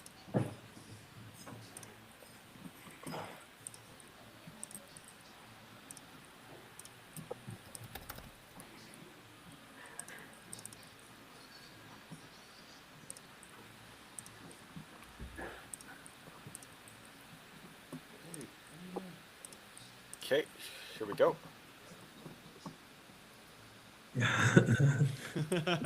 I mean, like, come on now. that is a glacier. Sorry, that is a Yeah. glacier. Yeah. Definitely I mean, ice puts that there. And they say old, that, you it's- said, because there's scratches? Like the glacier, they would make it an erratic, right? Yeah, that's the main explanation I've read. Looking at different geologists talking about these things casually to more professional papers. The If you most get obvious really, explanation is they used an erratic to make this thing, right? Not that. that's what I'm the that's what I'm glacier. thinking. Yeah, like they went out of their way to find this pink granite capstone, and it's old and weathered. That's one of the biggest problems with researching these things. As they age, they look gray, especially once they get covered in mosses and lichen. But if you look here, a tiny piece of it is poking through of the pink granite. And if you get up close, especially underneath, you can see some scratch marks. Those are being interpreted as glacial scratch marks. My issue is if you look over at Europe's megaliths, especially in the Scandinavian countries, a lot of them have the same scratch marks, but they're being interpreted as man-made, mainly because even if they don't find burials, they're associated with farming societies that are settled, and apparently that makes them more complex, and so they can afford to build these burial chambers made out of rocks and different sarsen stones and things like that. And those that are found in the Azores, were there glaciers too that brought them there? Because they are exactly like those. So Makes more sense if there were navigational aids or something like that, doesn't it? yeah, And the or scratches someone were died. probably. Someone died. It is your culture to create such a structure. If you are there, if you have the time, and you find the stones, you just build a proper burial, right? So, you notice where they are concentrated is where they would come to land if they were traveling. Yeah. Yeah, And and we one don't thing, don't I have offer a land. different. I offer a different interpretation of their meaning. Oh, good. Bring it on. Go bring up that map downtown in again. any big city and look for the nearest pawn shop and look for the sign over the door and tell me what it looks like. It looks like a circle over three small circles. So you think it was a trade sign, a trade post? Trade here. Oh, excellent. Okay. And it's always on a prominent place that you can see from water. Even the one at uh, Urim Mountain there on the Keweenaw, you can see it from the water. I see your Yeah, Yeah, point. that that's one. that's what a lot of these things really have in common. And I I've heard about more of these, so I just put greater than 4 question mark. And the same thing over here. People have been finding a lot of these in the woods and on mountaintops too, even further down the coast. But I don't have good data on those, so I haven't included them here. It would be really interesting to see where they're at in Europe, like just if there was some kind of map like this as well. Oh yeah, there is.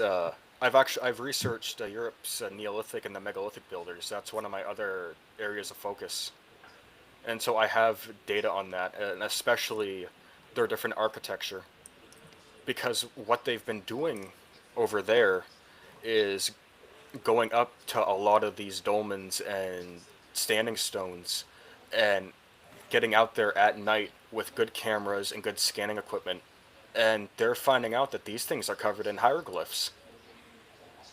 Like just like you'd expect anywhere in Egypt, but the thousands of years before the traditional theories of when Egypt first got started. Because And the dating we have right now for the megalithic builders in Europe, it ranges between 6,000 and 4,700 BCE. But it's looking like even at that early time when they were supposed to be simple farmers, they're like doing incredible stuff with stone and architecture. We're Göbekli Tepe for sure. Oh yeah, yeah, and And not too far from you, by the way. that's where they're coming from. Like they Uh, migrated out of Anatolia all the way to Western Europe and started doing that stuff. Like yeah, you can look well, at the artwork, the genetics, the spread of farming, how the crops change, how the domesticated animals change.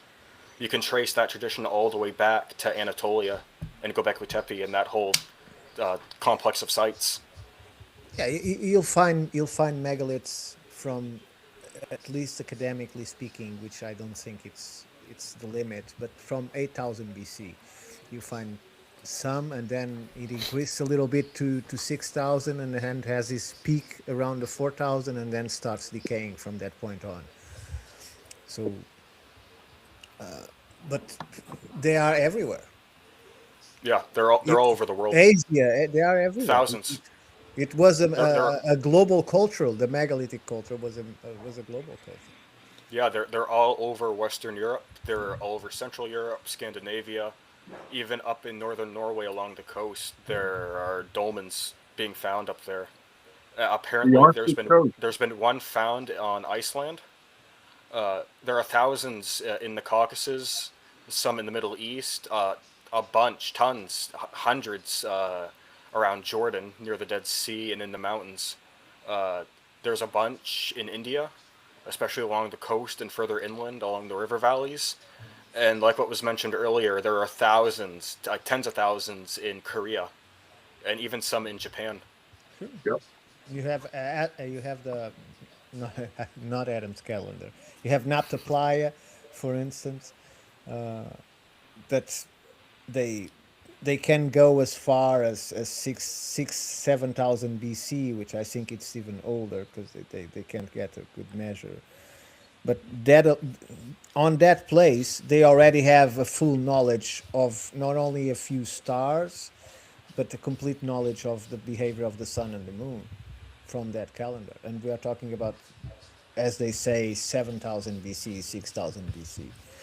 So if you have that knowledge, you can go anywhere. Yeah, especially if you know how to track the stars, or even if you have simple instruments. Like I was shown this one site from Central Africa, and like they were making plank canoes by like 6,500 BCE. Yeah. So Yeah. it really makes me wonder. Just yeah, like We had boats, man. We had boats. We had this brain and we had boats. We sorted it out. and that really surprised me because like one of the main talking points you'll hear is they were making dugout canoes if they were making boats at all. So I was really surprised learning about the plank boat because that suggests to me a pretty ancient tradition of boat making. Well, and on the west coast of the United States as well. Yeah, yeah, that too. The plank boats down there in the Channel Islands with the Chumash. They've been doing Correct. that for centuries. So hey, Millennia, actually. But can you tell us about on the first map where you had I-E points and I-F points, Oh yeah, I'll bring that back up. and I guess also how that ties? Because it seems like you had a lot of detail about that, and as well as the gouges. I know you've done quite a bit of research about the gouge distribution. Okay, the gouges are important because they cluster. The gouges, they're ground stone woodworking tools. That's the main interpretation because they're being found along the coastlines and rivers and lakes, especially especially in the northeast around the Gulf of Maine and the Bay of Fundy, where they were hunting swordfish thousands of years ago. And do you think And- they're working for making boats? Not just boats. I think they were making a bunch of stuff. With how many that have been found, I think they had a whole woodworking tradition. Maybe Okay. something similar to what you'd find in the Pacific Northwest. The problem is all that stuff's thousands of years old, and wood rots pretty fast.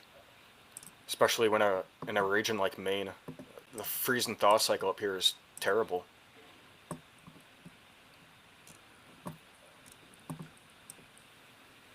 Okay, these things. IE points, these are also known as turkey tails. Okay. They have a wide distribution.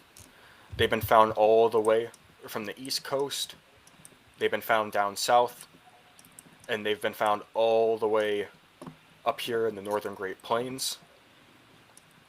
And why these are important is a lot of the burial items you see, especially when you transition into that mound builder tradition with the Adena and the Hopewell, and later even with Cahokia and the Mississippians. Like one of those early traditions you see are stone spear points and like stone spear points and atlatl or atlach spear thrower. Like you see a lot of them made of stone, especially in this whole area right here. And this yellow region that I have highlighted, that's where some of the earliest ones that we know of so far have been found. And they're also finding them over here in Idaho, associated Why do you with have dog all those burials. wolves there? These are supposed to represent dogs. It's just like a basic icon to represent where dog burials are. Oh, I see. Okay. Yeah, and as you can see, you have these turkey tail points made of stone and obsidian being found over here, associated with red ochre and dog burials, often in the same burial spot. You're finding it down here. No, stone atlatl spear points. Oh, got it. Thank you. Yeah, like some of these things, they could be multi-purpose. You could use them as knives. You could stick them to the end of a spear. You could put them at the end of your atlatl dart. I think we've seen a few in this show. So Yeah, and these copper ones, they're just they're just copper versions.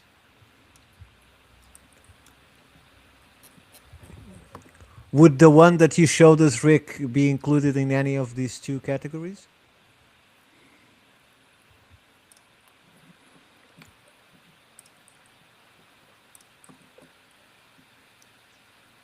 Rick, you're on mute if you're talking. Rick, you're on mute, he's bro. on mute. He's on mute. I couldn't see. Sorry.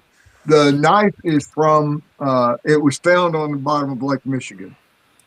But the style is actually about a 1100 BC Persian style. Persian. That's how one guy put it. I don't know. I don't know enough about it to say one way or another, but it's a tanged knife. It's not a spur point. Okay. Oh, And speaking it was of knife, cast. speaking of knife, there's something I'd like to show you guys. Please do. Yeah, and once I show you this, then I'll get on to the gouges, the map I have for that, and one of my theories for how these dolmens and some of these other artifacts got to the East Coast. I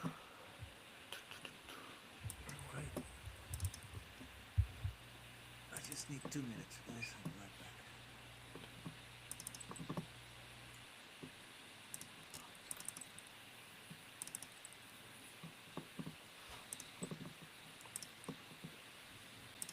Jacob has gotten far too big to get underneath the desk, and he's still trying, in case you're wondering what all these weird faces are I'm making.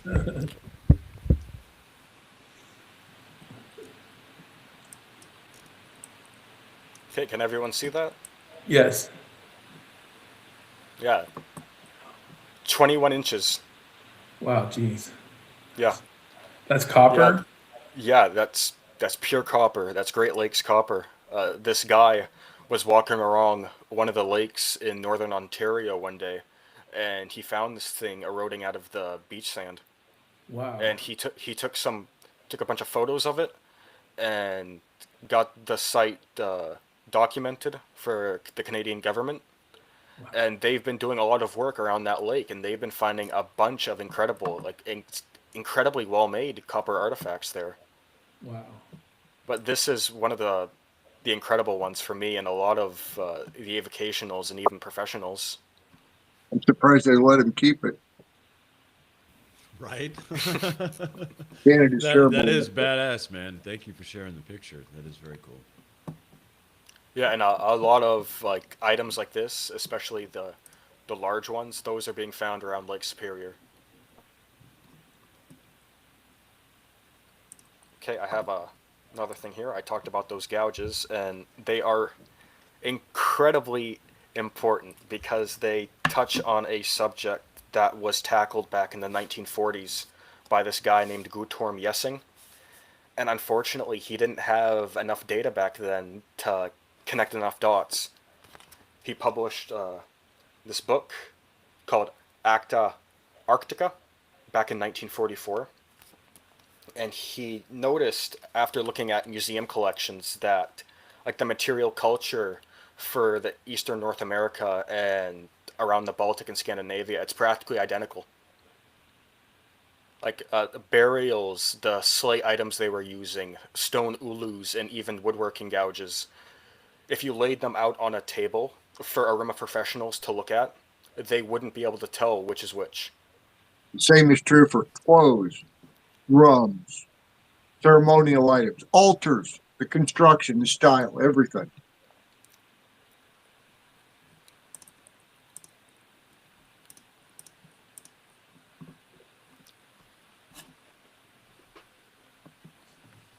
Is that showing up for everyone? Okay, Yes. yes. What is a gouge? Gouges are a type of object widely distributed in Quebec and northern North America. Despite a large-scale distribution, their numbers are limited. So it doesn't say there. Can you tell us what is a gouge? Like what you know what I mean? What is used for? A What? gouge is a woodworking tool. That is the main theory for what these are being used for. And so if we're they not are, sure. yeah, it's one of the more accepted theories because they're being found around here, especially the Gulf of Maine, where they were hunting swordfish. And at this time, the only boats that have been recovered and carbon dated are dugout canoes. And these are the type of tools you would expect for making dugout canoes. Really? Okay, lower right or right central portion of that image is a rendering of a gouge. Rendering of a gouge. That's just one black and white example. Okay, Yeah. that's so cool. Yeah. Thank There you go, Jason. That's awesome. Yeah, I see exactly how it's working. Thank you, Ray. See Yeah, and So they. I they have- say- so I have the old they- copper. Oh, sorry. You can go ahead. So the sharp edge of it was on the end that is hollowed out. I guess right there. So that we used to do woodworking. I guess that's where they were chipping away the wood, hammering it. Yeah, you have your hands here, and you swing it to hollow out, your dugout canoe or your cooking trough, whatever you're making. Okay. Because these things, they've been found in different sizes and styles. Yeah. And right here, I have the old copper complex territory highlighted for context. And this yellow or golden area, these are showing regions with more stylized gouges. And I have some of those shown up here. Wow. Like you have this one with what could be a bear's head. Yeah. That's my theory on that. You have this one over here. This one looks like it could have some type of hand grip. This one, possibly a hand grip or a different type of mounting style. And this one here with this little accessory at the end. Looks like a multi-tool there, man. Yeah, because some of these, they have the gouge bit at one end and an axe bit at the other.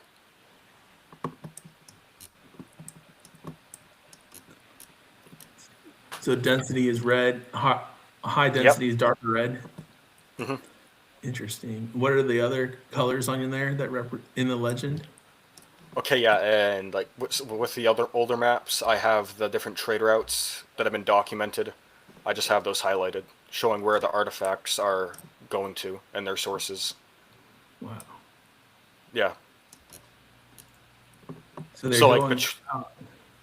They're not going along the St. Lawrence Seaway, I guess, because they can't. I guess there wasn't a way to get out through the St. Lawrence Seaway, so they went. Yeah, I don't have a lot of good data for up here, but from what I've been reading, there isn't a lot of good data up here for archaeologists to work with. Like there's practically nothing. And right now, it looks like the main ways they're traveling are around here through the rivers and the Appalachians and along the coastlines. And of course, maybe, wrapping around, heading down the St. Lawrence, or, like setting up camps and having portages where you have to walk on foot along your trail systems to your other lake or river system. Yeah, I guess that Niagara Falls might be the barrier for them. Oh yeah, not just that, all the other waterfalls around the Great Lakes, because there are a bunch. Yeah. And this density distribution that you're seeing here, if you look over to the Baltic, Norway, Sweden, Estonia, Finland, Norway, just all those Baltic countries, even heading west a bit, east a bit towards the Urals, people have been finding gouges just like these. And not only that, they've been finding a lot of stuff pretty much identical to the material culture we find over here. They're finding bone combs with line and dot decorations and bird heads carved into them. Those have been found over here. They're finding a lot of these gouges are made with a type of stone called green volcanic metatuff. You come here to the Gulf of Maine and even a bit further south where we're finding these dolmens. That's what they're making a lot of their gouges with too, that green volcanic metatuff. So that's the origin of that stone, is that area too? Well, the archaeologists working over here in Maine and further south along the coast, they've been trying to find a source for the green volcanic metatuff. There's been different theories. Oh, they're Some people looking have for the source. they're looking for the source. They've theorized about here. There's greenstone belts in Quebec and all the way out into Lake Superior. But over in the Baltic, they had an entire industry devoted to items making greenstone volcanic metatuff tools. So could these tools came across seas instead of being extracted from the Americas, which they don't find the It's source? it's possible because it's being addressed in some academic papers. It's largely fallen out of discussion, especially after World War II, when you had a lot of these white supremacist theorists. A lot of people stopped looking to the north, but Guttorm Jessing and his colleagues, they kept investigating because they were focusing on like the Inuit and the indigenous cultures up there. And even lately, there are some documentaries getting made. Like there was a famous one back in 1980, I think 1987, called "The Mystery of the Lost Red Paint People" by Bullfrog Films. It's an incredible documentary. They interview Smithsonian professionals. They interview different archaeologists working in the Northeast and over in Europe or around the Baltic, and they talk about this mystery. Like, why is the culture here and over there like practically identical? And one of the theories I've been thinking about that I'm probably going to end up writing a paper on, and publish it to academia.edu, is that they were taking maybe sporadically, because I'd like to see genetic evidence, which they're not releasing, especially for the Y-DNA, the male lineages. They're not releasing those, and it seems like they're not going to for some reason. And they're also repatriating a lot of the items in Maine from the cemeteries, especially these greenstone items. And so those can't be tested anymore. Look, I had a recent, maybe a couple months ago, debate because of I don't know if you ever heard about the Basque people on northern Spain. So, and the debate is on DNA because the Basque are probably the oldest continuous race in record in terms of genealogy that we have, because they were there about 8,000 BC. And so this individual was trying to show me the DNA maps, and that it isn't true, because they couldn't follow that far, because the only lineage that they found is from maternal side, and that's what he told me. So they will use any argument, because if it is from the maternal side, obviously it's DNA by succession, right? But they are not accepting that. In this case, they don't accept the males. On there, they don't accept the females, because otherwise the story doesn't goes right. So it's amazing. So Dylan, can you zoom in on that lower left corner picture? And Yeah, sure thing. Okay, this is like this is like a typically what you do if you found an artifact and you wanted to send it in for more research at like your local university or historical society. No, you go to your site, you contact the people there, and you can get your record forms, fill out the details. But this gouge here was, I think, found by this guy's grandfather on Ochre Pit Island in Newfoundland, and that's over here in this area. And it's like the same thing with the copper items. There's like this incredible large scale and widespread standardization, not just in shape but in size too. Like a gouge like this, you can find stuff like that in this whole area, like hundreds and hundreds of miles. So in that area, where is the place that they now accept as being reached before Columbus by the Norse people? Where in that red area would it be? Lonzo Meadows. Up here. Up there. Okay. So obviously they didn't stay there. They went further They south. did No, for a and- long time. Well, yeah, they might have because they've been finding rune stones and different items like even coins. They've been finding those in Maine and further down along the coast. Right. And But at and that Lonzo would Meadows, they also found evidence that it was truly a colony. They had things like spindle whorls. They were making their own yarn. They were making wool. They were repairing and possibly even building boats there. The longhouse would have held as much as 70, 80 people. Yeah, and I'd expect that with how much time they invested building their houses and exploring the area. Because it seems to And me if pissing you're off the gonna, local. because it seems to me if you're gonna like try to make a settlement over here so far away from your homeland, that you're at least gonna want to explore the area to make sure there's no threats around there. And Well, And not just that, also they were, seeing what natural resources are available. yeah, that would have been their main thing, figuring out how they would make a living off of being Mhm. there. And so what I've been theorizing, and what's interesting is we actually have evidence now that this seems to be possible. Like even long before the Norse, because what you can do is you have your ice flows. There's actually a story. These couple Native American guys hunting seals off the coast of Alaska, I think back in the 60s, they got caught on an ice floe, and it separated them from the mainland. And they were drifting around the Arctic for weeks before they were picked up by the Coast Guard off the east coast of Greenland. And so you have that. Uh, you have all your different ice up there. You have your currents. You have your seals, your otters that sometimes get out there. You have your seabirds too that are known to migrate across the Arctic. And not just that, recently there was an Arctic fox that was fitted with a GPS tracker, and it walked all the way from Svalbard to northern Greenland and eastern Canada.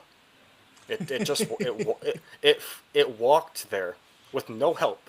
It walked. Well, since you So mentioned Svalbard, I have to go there. Did you know that when the Russians started mining coal on Svalbard in whatever it was, 1790 or something like that, they discovered ancient coal mines? oh no, no Tom kidding. Scott's truth. I Oh swear. gosh. Yeah, that's actually one of the questions some academics up there have been asking. Like, when did the first people settle on Svalbard? And it's amazing how long ago that was.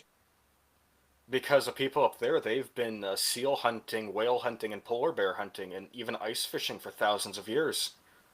Like Right. a lot of those coastlines, they're just cram packed with like different boat petroglyphs and hunting scenes.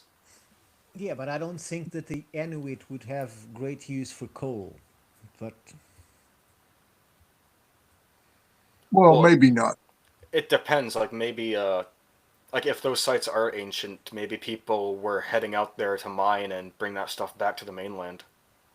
Right. Look at how It's one much possible. bronze was used in coastal areas of not only Scandinavia, but also all along Russia and Siberia. Franz Joseph Island, they've even found evidence of habitation there. Yeah, and so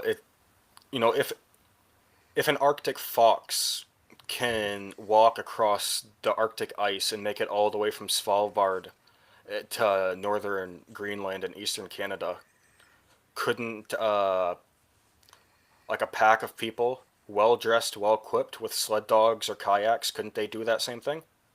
A couple of Norwegian Jaegers, their version of our SEALs, snow skied from Svalbard across the North Pole and back to, I forget where they returned to, but skied out and back.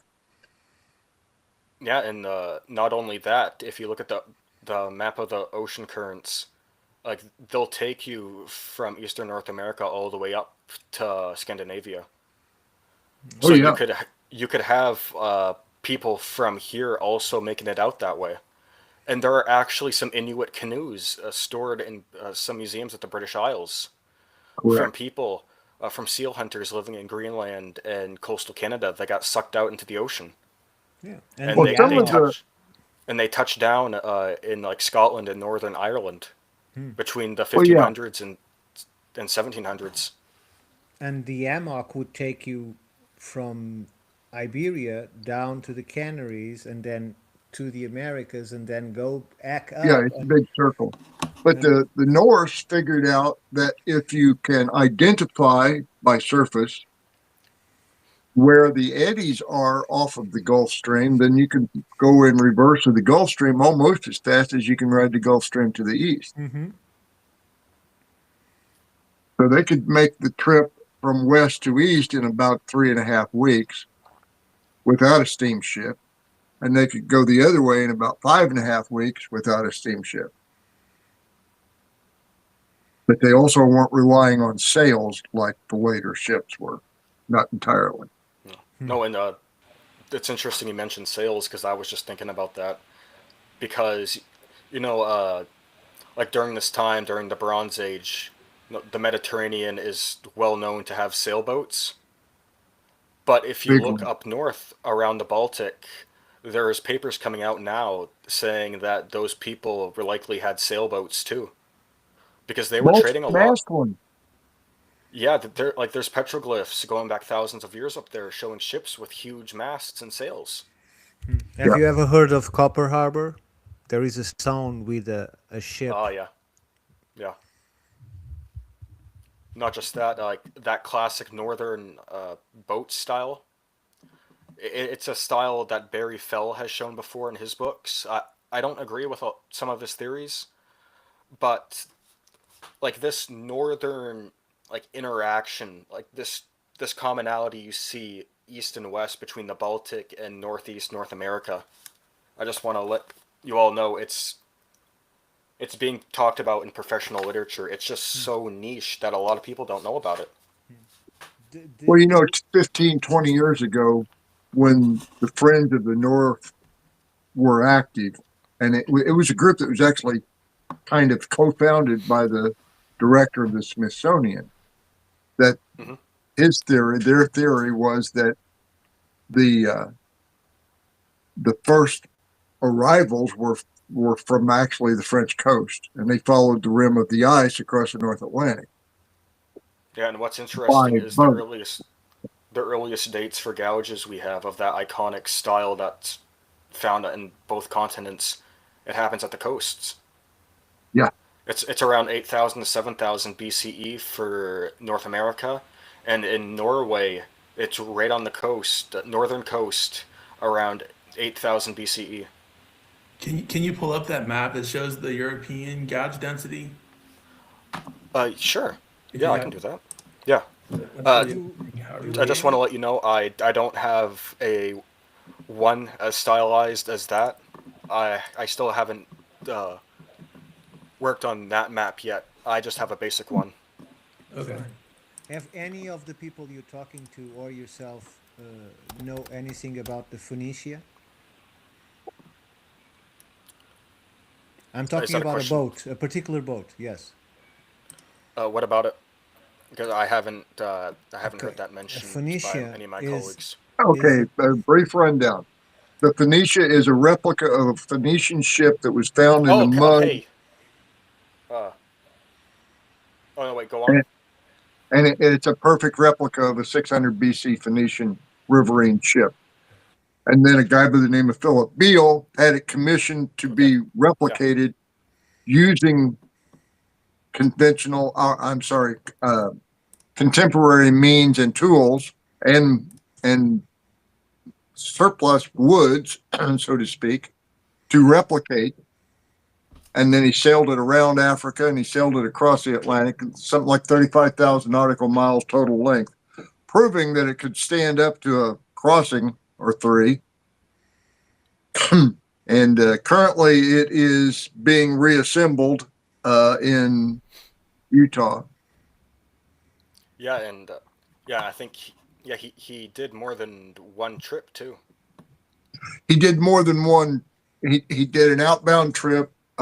He crossed the Mediterranean, the length of the Mediterranean, 3 times altogether. Uh, Around Africa, replicating more or less the supposed voyage of Hanno. And then he went up around the British Isles. I don't know exactly what that route was. I'd have to go look that one up. And then went back to Tunisia and refitted and repaired and took off across the Atlantic and ended up in Fort Lauderdale. And hurricane knocked it down and submerged it in a canal there at Fort Lauderdale. which was a shame. Yeah. Okay, so I'd like to let everyone know that this is an older map. I don't have every gouge documented here, but there are a lot. Like they're all over the place, not just the Baltic. They've been found further out east. They a bunch have been found up here around Finland. They've been found in Norway and Sweden too. They're also being found in Denmark, and some have been known to occur in Poland also. So like And all this red you see right here, just imagine a lot more of that in like this whole area, and especially over here too along the coast. and Which would be the so seafaring people. Yeah, that's the thing. They're seafaring people, and They still are. they're a seal hunting people, they're a whale hunting people, and they're And a they still coastal are that. navigating people. They're the tradition that the Norse inherited. And the is there problem is we have sailboats there, and we have an identical material culture. is there evidence that this area also was used during the Bronze Age and Copper Age in that area? Yeah, uh, I'll bring up another Yeah, there are like Bell Beaker relics these and things like these gouges. It's just one item they were making. They were also making slate spearheads that are indistinguishable in most cases from what you'd find over in like Maine or Canada, coastal Canada along the Atlantic. All great, great information. Okay, I will bring up another image.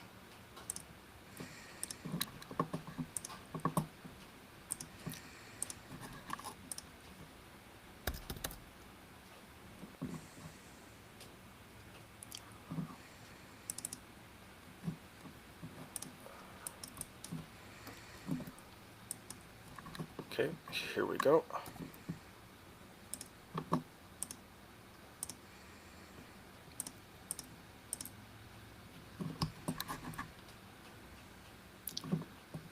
Okay, this is a collection of rock art from around Scandinavia, southern Scandinavia. Most of this rock art clusters along the coast, which you would expect since it mostly focuses on boats. But what a lot of these recent articles looking at this boat tradition have been talking about are these. Like, are these things sails? Well, I would say so. because when you look at like artwork from the Mediterranean at this time, that's what their sailboats look like. You know, you have your side view, you have all your people, and then you have the giant sail or the mast with the rolled up sail. And even over here, like this group of sites, like Look like some what's experimental sails over there. yeah, or like this one too. Yeah. And not just that, like they made a lot of shaving razors or just like multi-purpose razors in the shape of sperm whales, and many of those have these boat images designed onto them, and some have things that look like these these things that I think are sails, and what some academics are thinking too. And those that don't sink, they are sails. What they saying? Oh, just like longboats. Because the Vikings, they were making longboats like these too. So they say that they are longboats with sails that are not sails, basically. Well, No, no, the there's longboats, different. the oars are held up because longboats were rowed. Yeah, so like you have your longboat with your crew. Maybe they're holding up their oars, Oars, yeah. and then you have different types of boats, possibly larger ones that have the sails. Well, that one that is on the rectangle looks like the same boat with and without the sail ready to be deployed. And I just want to let you know that all of this boat rock art, it's not just in this area. It's around the gouge area too that I just pointed out. It's all around here too, and you can find it going up the coast, and some's even been documented for Denmark and Gotland. And that boat just lost a member. Yeah, One of the sailors went to. Oh, wow. yeah, and they're still going. Look at them. Yeah. I'm sorry, mate, we can't stop. Wow, this Yeah, is there, We're there, going there to are other America. interesting scenes like that around here. Like there's one scene of it looks like a group of guys going after a whale, and eventually, like higher up on the rock art panel, it shows like what looks like that same boat, but it's flipped over. So maybe somebody was depicting a failed whale hunt with that one. Have any of these been dated to the Copper Age? No, the only dates we have for these right now are late Bronze Age. Okay. Like from 2000 to 1000 BCE and onward. Okay. But most of these are like late Bronze Age. But you have to keep in mind, this tradition doesn't pop out of nowhere, you know? Right. Like this is going back thousands of years. Like even to like the Mesolithic, when they were still building campfires on their canoes. Yeah. Like literal campfires at the backs, at different parts of their canoes when they were out fishing. Wow. I'm guessing like to cook fish or to like maybe set up a small tent to sleep out in the water. Or something like that. Yeah. Yeah, stay warm. If you're out, if you know you're going to be on the water for all day. Well, if you ever get to Oslo, Norway, go to the Fram Museum and go see the boat that Osmundsen sailed. That's a kind of a stretch across the Arctic, across the North Pole. He built a boat that would sit on top of the ice. He put it into the ice pack and let it sit there long enough that it floated across the North Pole. It took almost 3 years. So he had a coal stove in his ship. Couldn't carry enough coal to last 3 years, however.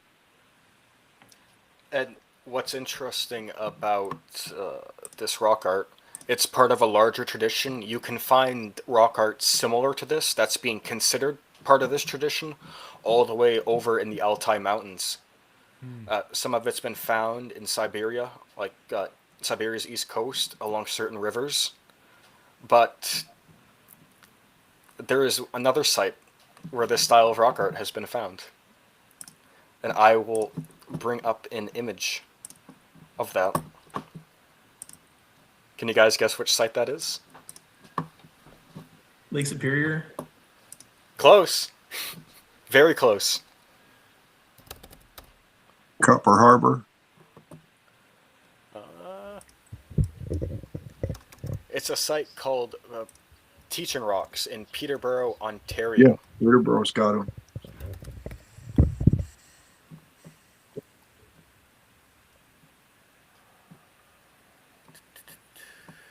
And now they won't even let you take a photograph of it. Really? It's bad for the rock. I guess. Must be some invisible force put out by a camera that damages rock, huh? I've heard crazier from Loading this up. It steals the boat of the rock.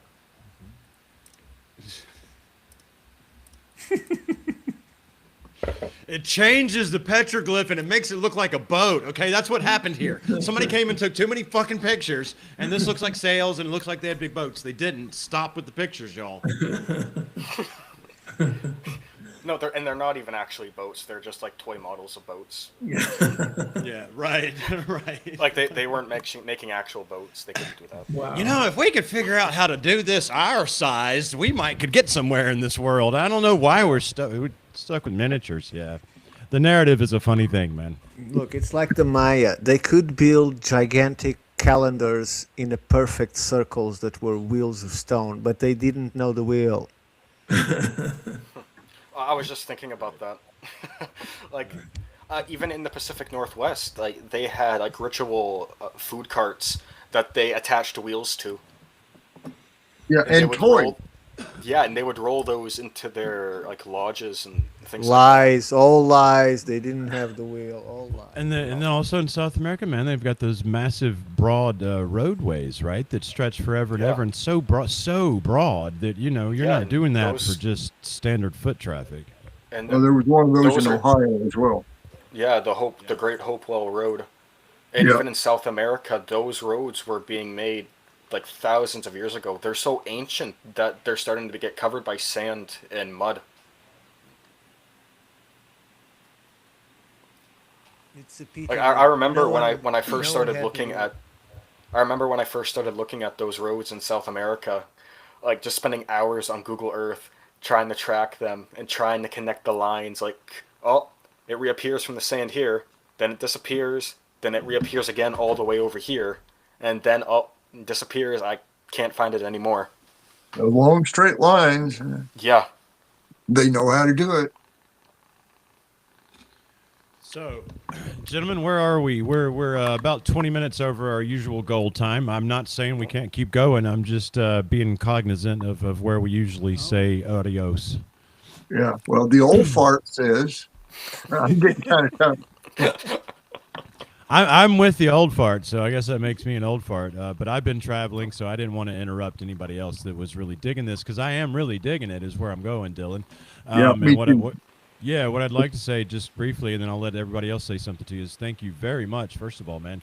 And I really enjoyed all of this, and I definitely see all of the work going into it. And from my point of view, I see several other people we know in the community that you may or may not know that also, are into podcasting, but they're also into research, themselves, that I think we might, be interested to see if you know them or hook you up with them and keep going from there. Ricardo, you and your new...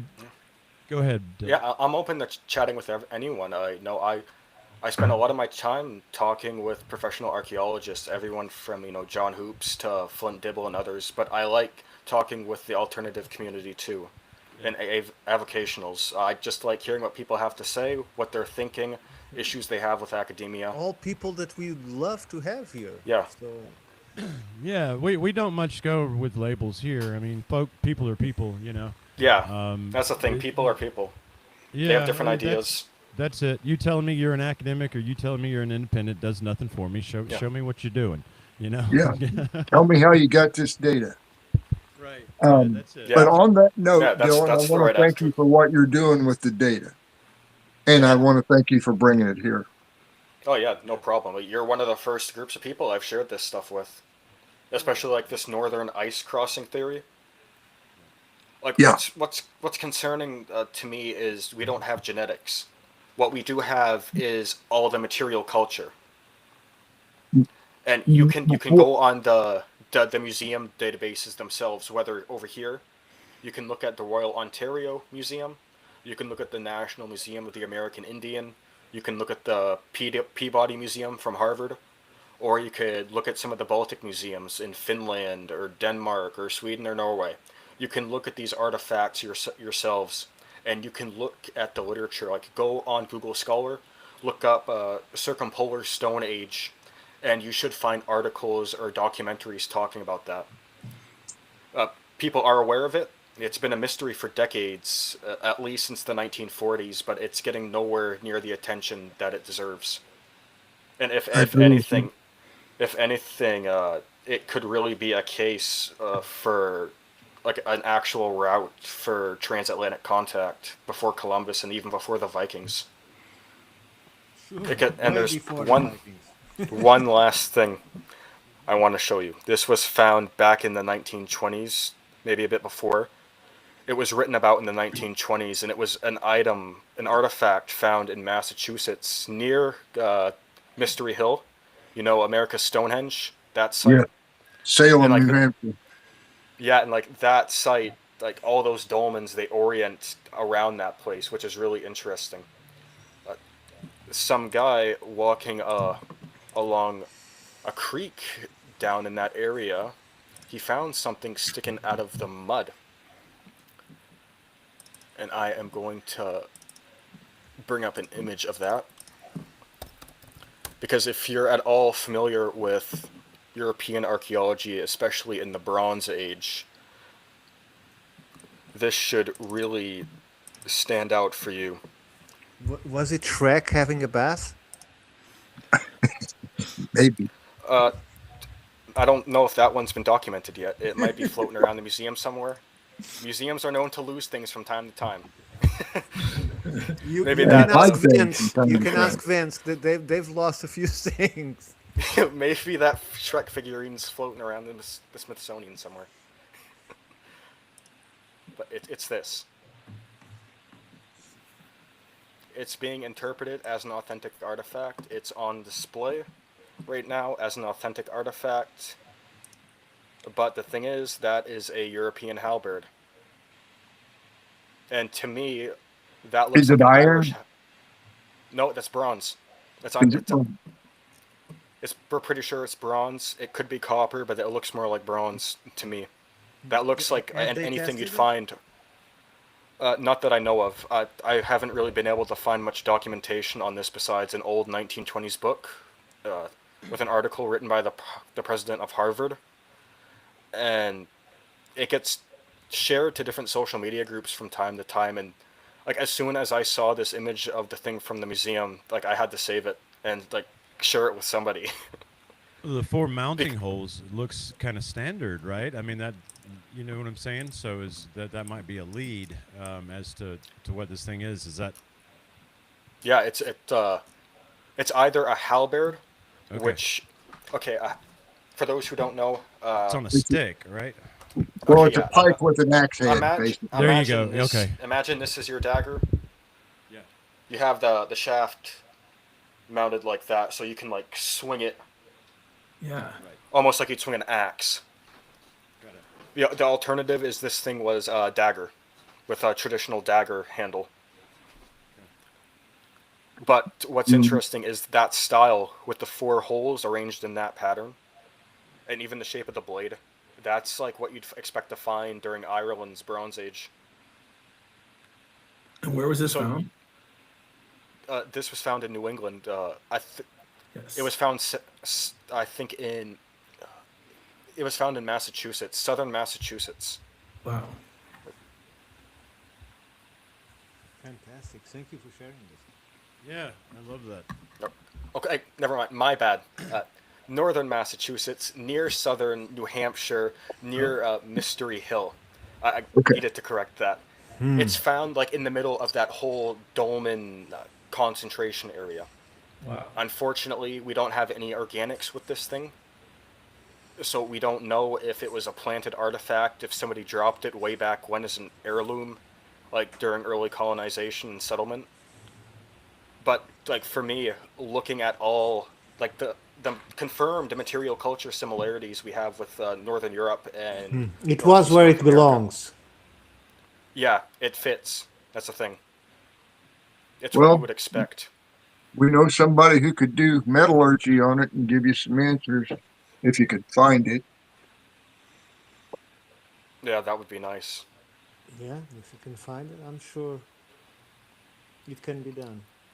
And besides the theory that I just described here about different groups, either from North America or Europe, or I think both, going across ice or getting caught on ice floes while seal hunting or whaling and getting dragged along the ocean currents to places they didn't intend to end up. Besides that one, I've been thinking about maybe migrants from Siberia coming across the Arctic and bringing these things with them. But like that whole slate using tradition that you find in northern Norway, it occurs in like these strange pockets near the Arctic. Like you have this huge one in northeast North America going all the way to the Great Lakes to Copper Country.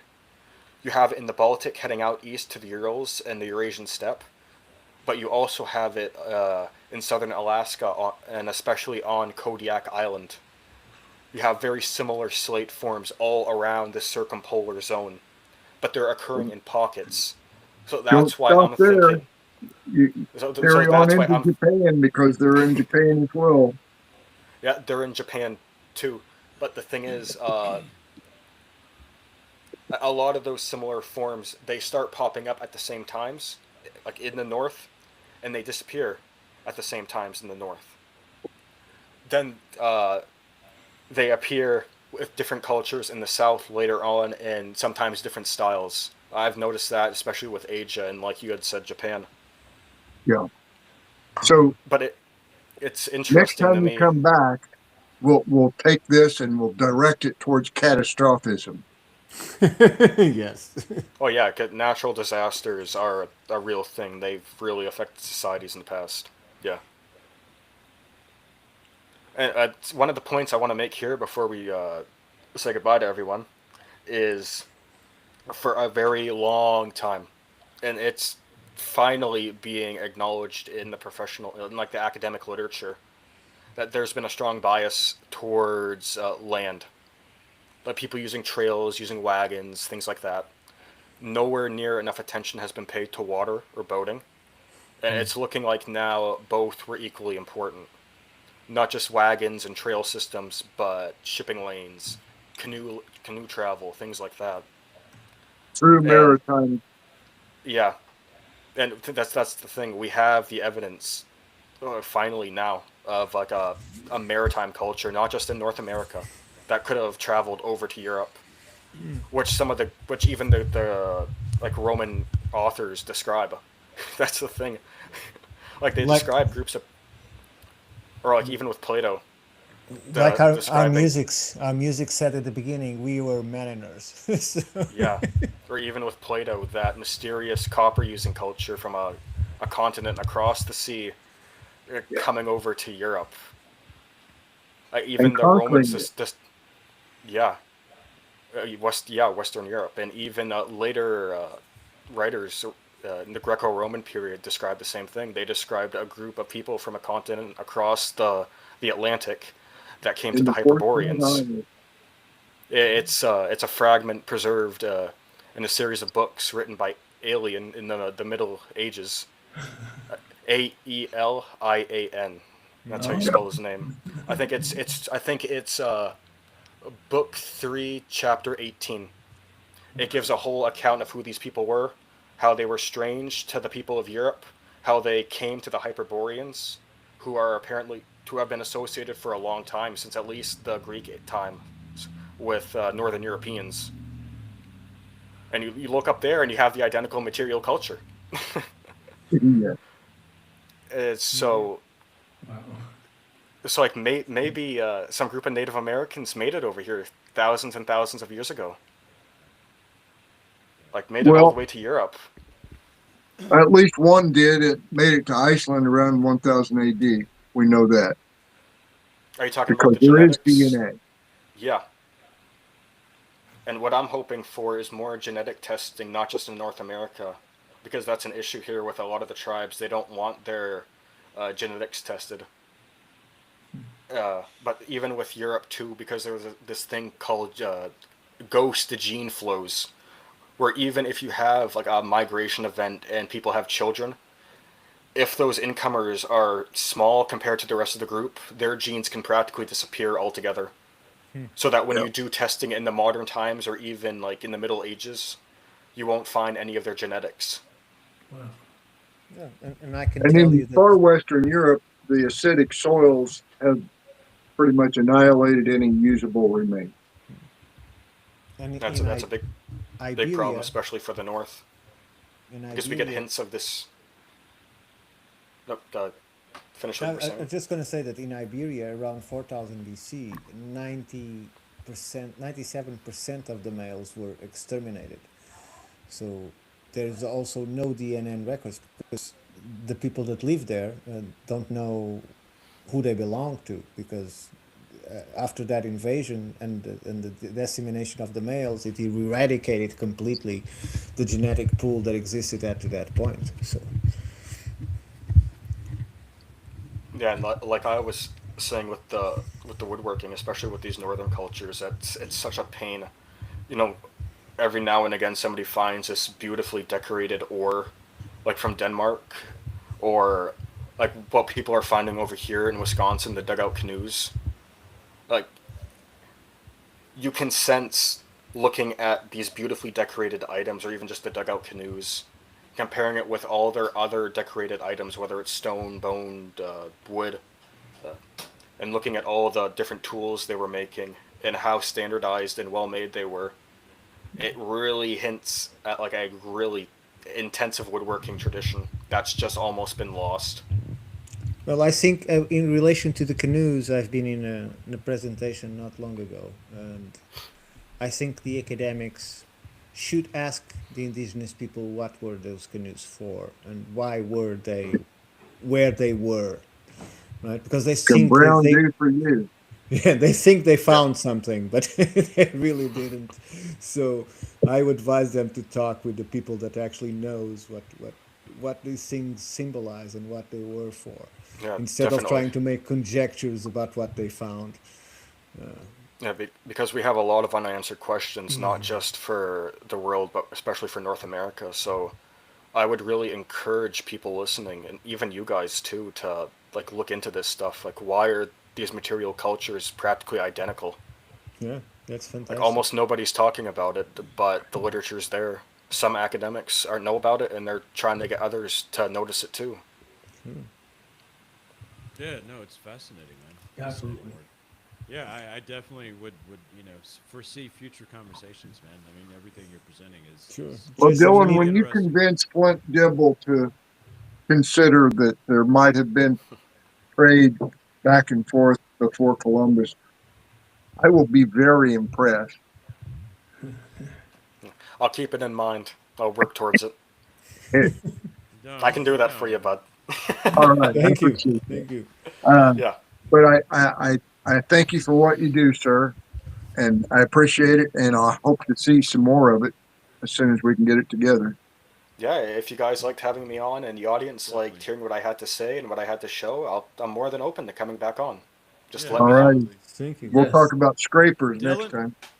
Yeah, absolutely. scrapers, Atlantis, Ice Age. Yeah, whatever you guys want to. Thank you. Yeah, Hell yeah, that those are all our sort of pet topics, man. So absolutely, we'll be happy to. Dylan, before we get out of here, please make sure you tell everyone that is interested in your work where they could find you, be it on social media or whatever. okay. And I'm curious too for you to give me an explanation quickly about what is the violet part of CopperViolette going on there with your name. Thanks again, dude. Okay. Uh, the main place I'm posting right now is X. I go by CopperViolette on there. I have like this funky almond headed profile picture on a pinkish background with like this like knight helmet thing on. Yeah, it's older artwork of mine that I need to change. You DM'd me, didn't you? Yeah, Yes, thank you. Okay. yeah, I DM'd you. You can find me on there, CopperViolette, at CopperViolette. For the academia side of things, I post on academia.edu. My content is all free. I don't have a lot there right now because I'm still tying up things with the GIS and research before I start publishing articles like Ricardo has been doing, which I really appreciate, by the way. That stuff's getting put out there. It's not just getting talked about, it's actually getting written down. That way people can download it and review it and stuff like that. That's incredible, man. Ricardo, man, you went and shaved your head and your mustache and lost Oh, weight. he was talking about nicknamed me. you I'm sorry. Ricardo. Oh, Ricardo, my Ricardo. gosh. No, I you're fine. apologize. Then you mixed a bit of the last name with the first name. It was totally understandable and innocent. No, I was just. Yeah. Okay, And also- Ricardo. Thank you. Thank you and for also that. in Thank English you. was a heck You're of welcome. a joke. So I thought you haven't seen any of that, so I was waiting for Oh, us no, to get I- offline and. No, I had read your paper talking about the Bronze Age and your theory of how much wood they would have used. Yeah. It's interesting to me. That's like the first time I've seen somebody actually write a standalone paper asking that question. Well, So that's pretty cool. I think that to Rick, because it was Rick that put that question, and so I just did the research, but the idea came from Rick. He writes better than I do. Okay. Jason, take us off the air before we decide to keep talking until the kingdom are still come. with us, and you liked what you saw, or you are an independent researcher, artist, activist, communicator, or you're just out there doing something in the world, and you got some information that you think would benefit the whole, then come find us here. Find us at the Institute of Natural Philosophy. Go find Dylan CopperViolette on X. Go check out his work, and let's make sure we go check out Lost America for Mr. Rick Osmond and the general efforts that are being put in there. Let's thank Ricardo for all the efforts he is putting in there in Wisconsin, documenting history that would most certainly be lost and documenting wisdom of individuals who most certainly would be lost had he not been there. Lastly, let's thank Vincent for, of course, his work, but for bringing Dylan Copper to us tonight and bringing And this the about. violet, Thank you. the violet, that's my last name. And the copper, Perfect. I research copper, and I have red hair. So it all goes together. And my name's Dylan. Dylan is the Celtic god of the sea. Dylan Eildon. So it all It all meshes fits. together. It all It's a fits. giant coincidence. We'll do some Coincidence takes genealogy planning. next time. Well, Coincidence takes planning. To- Dylan, you know. or- Yeah. yeah, exactly. Yeah, like To all in the Ricardo panel, says, yeah. yeah. To all in the panel, please don't go away, and to all of those that are watching us, thank you very much for staying with us, and a very fond farewell to you all. Thank you.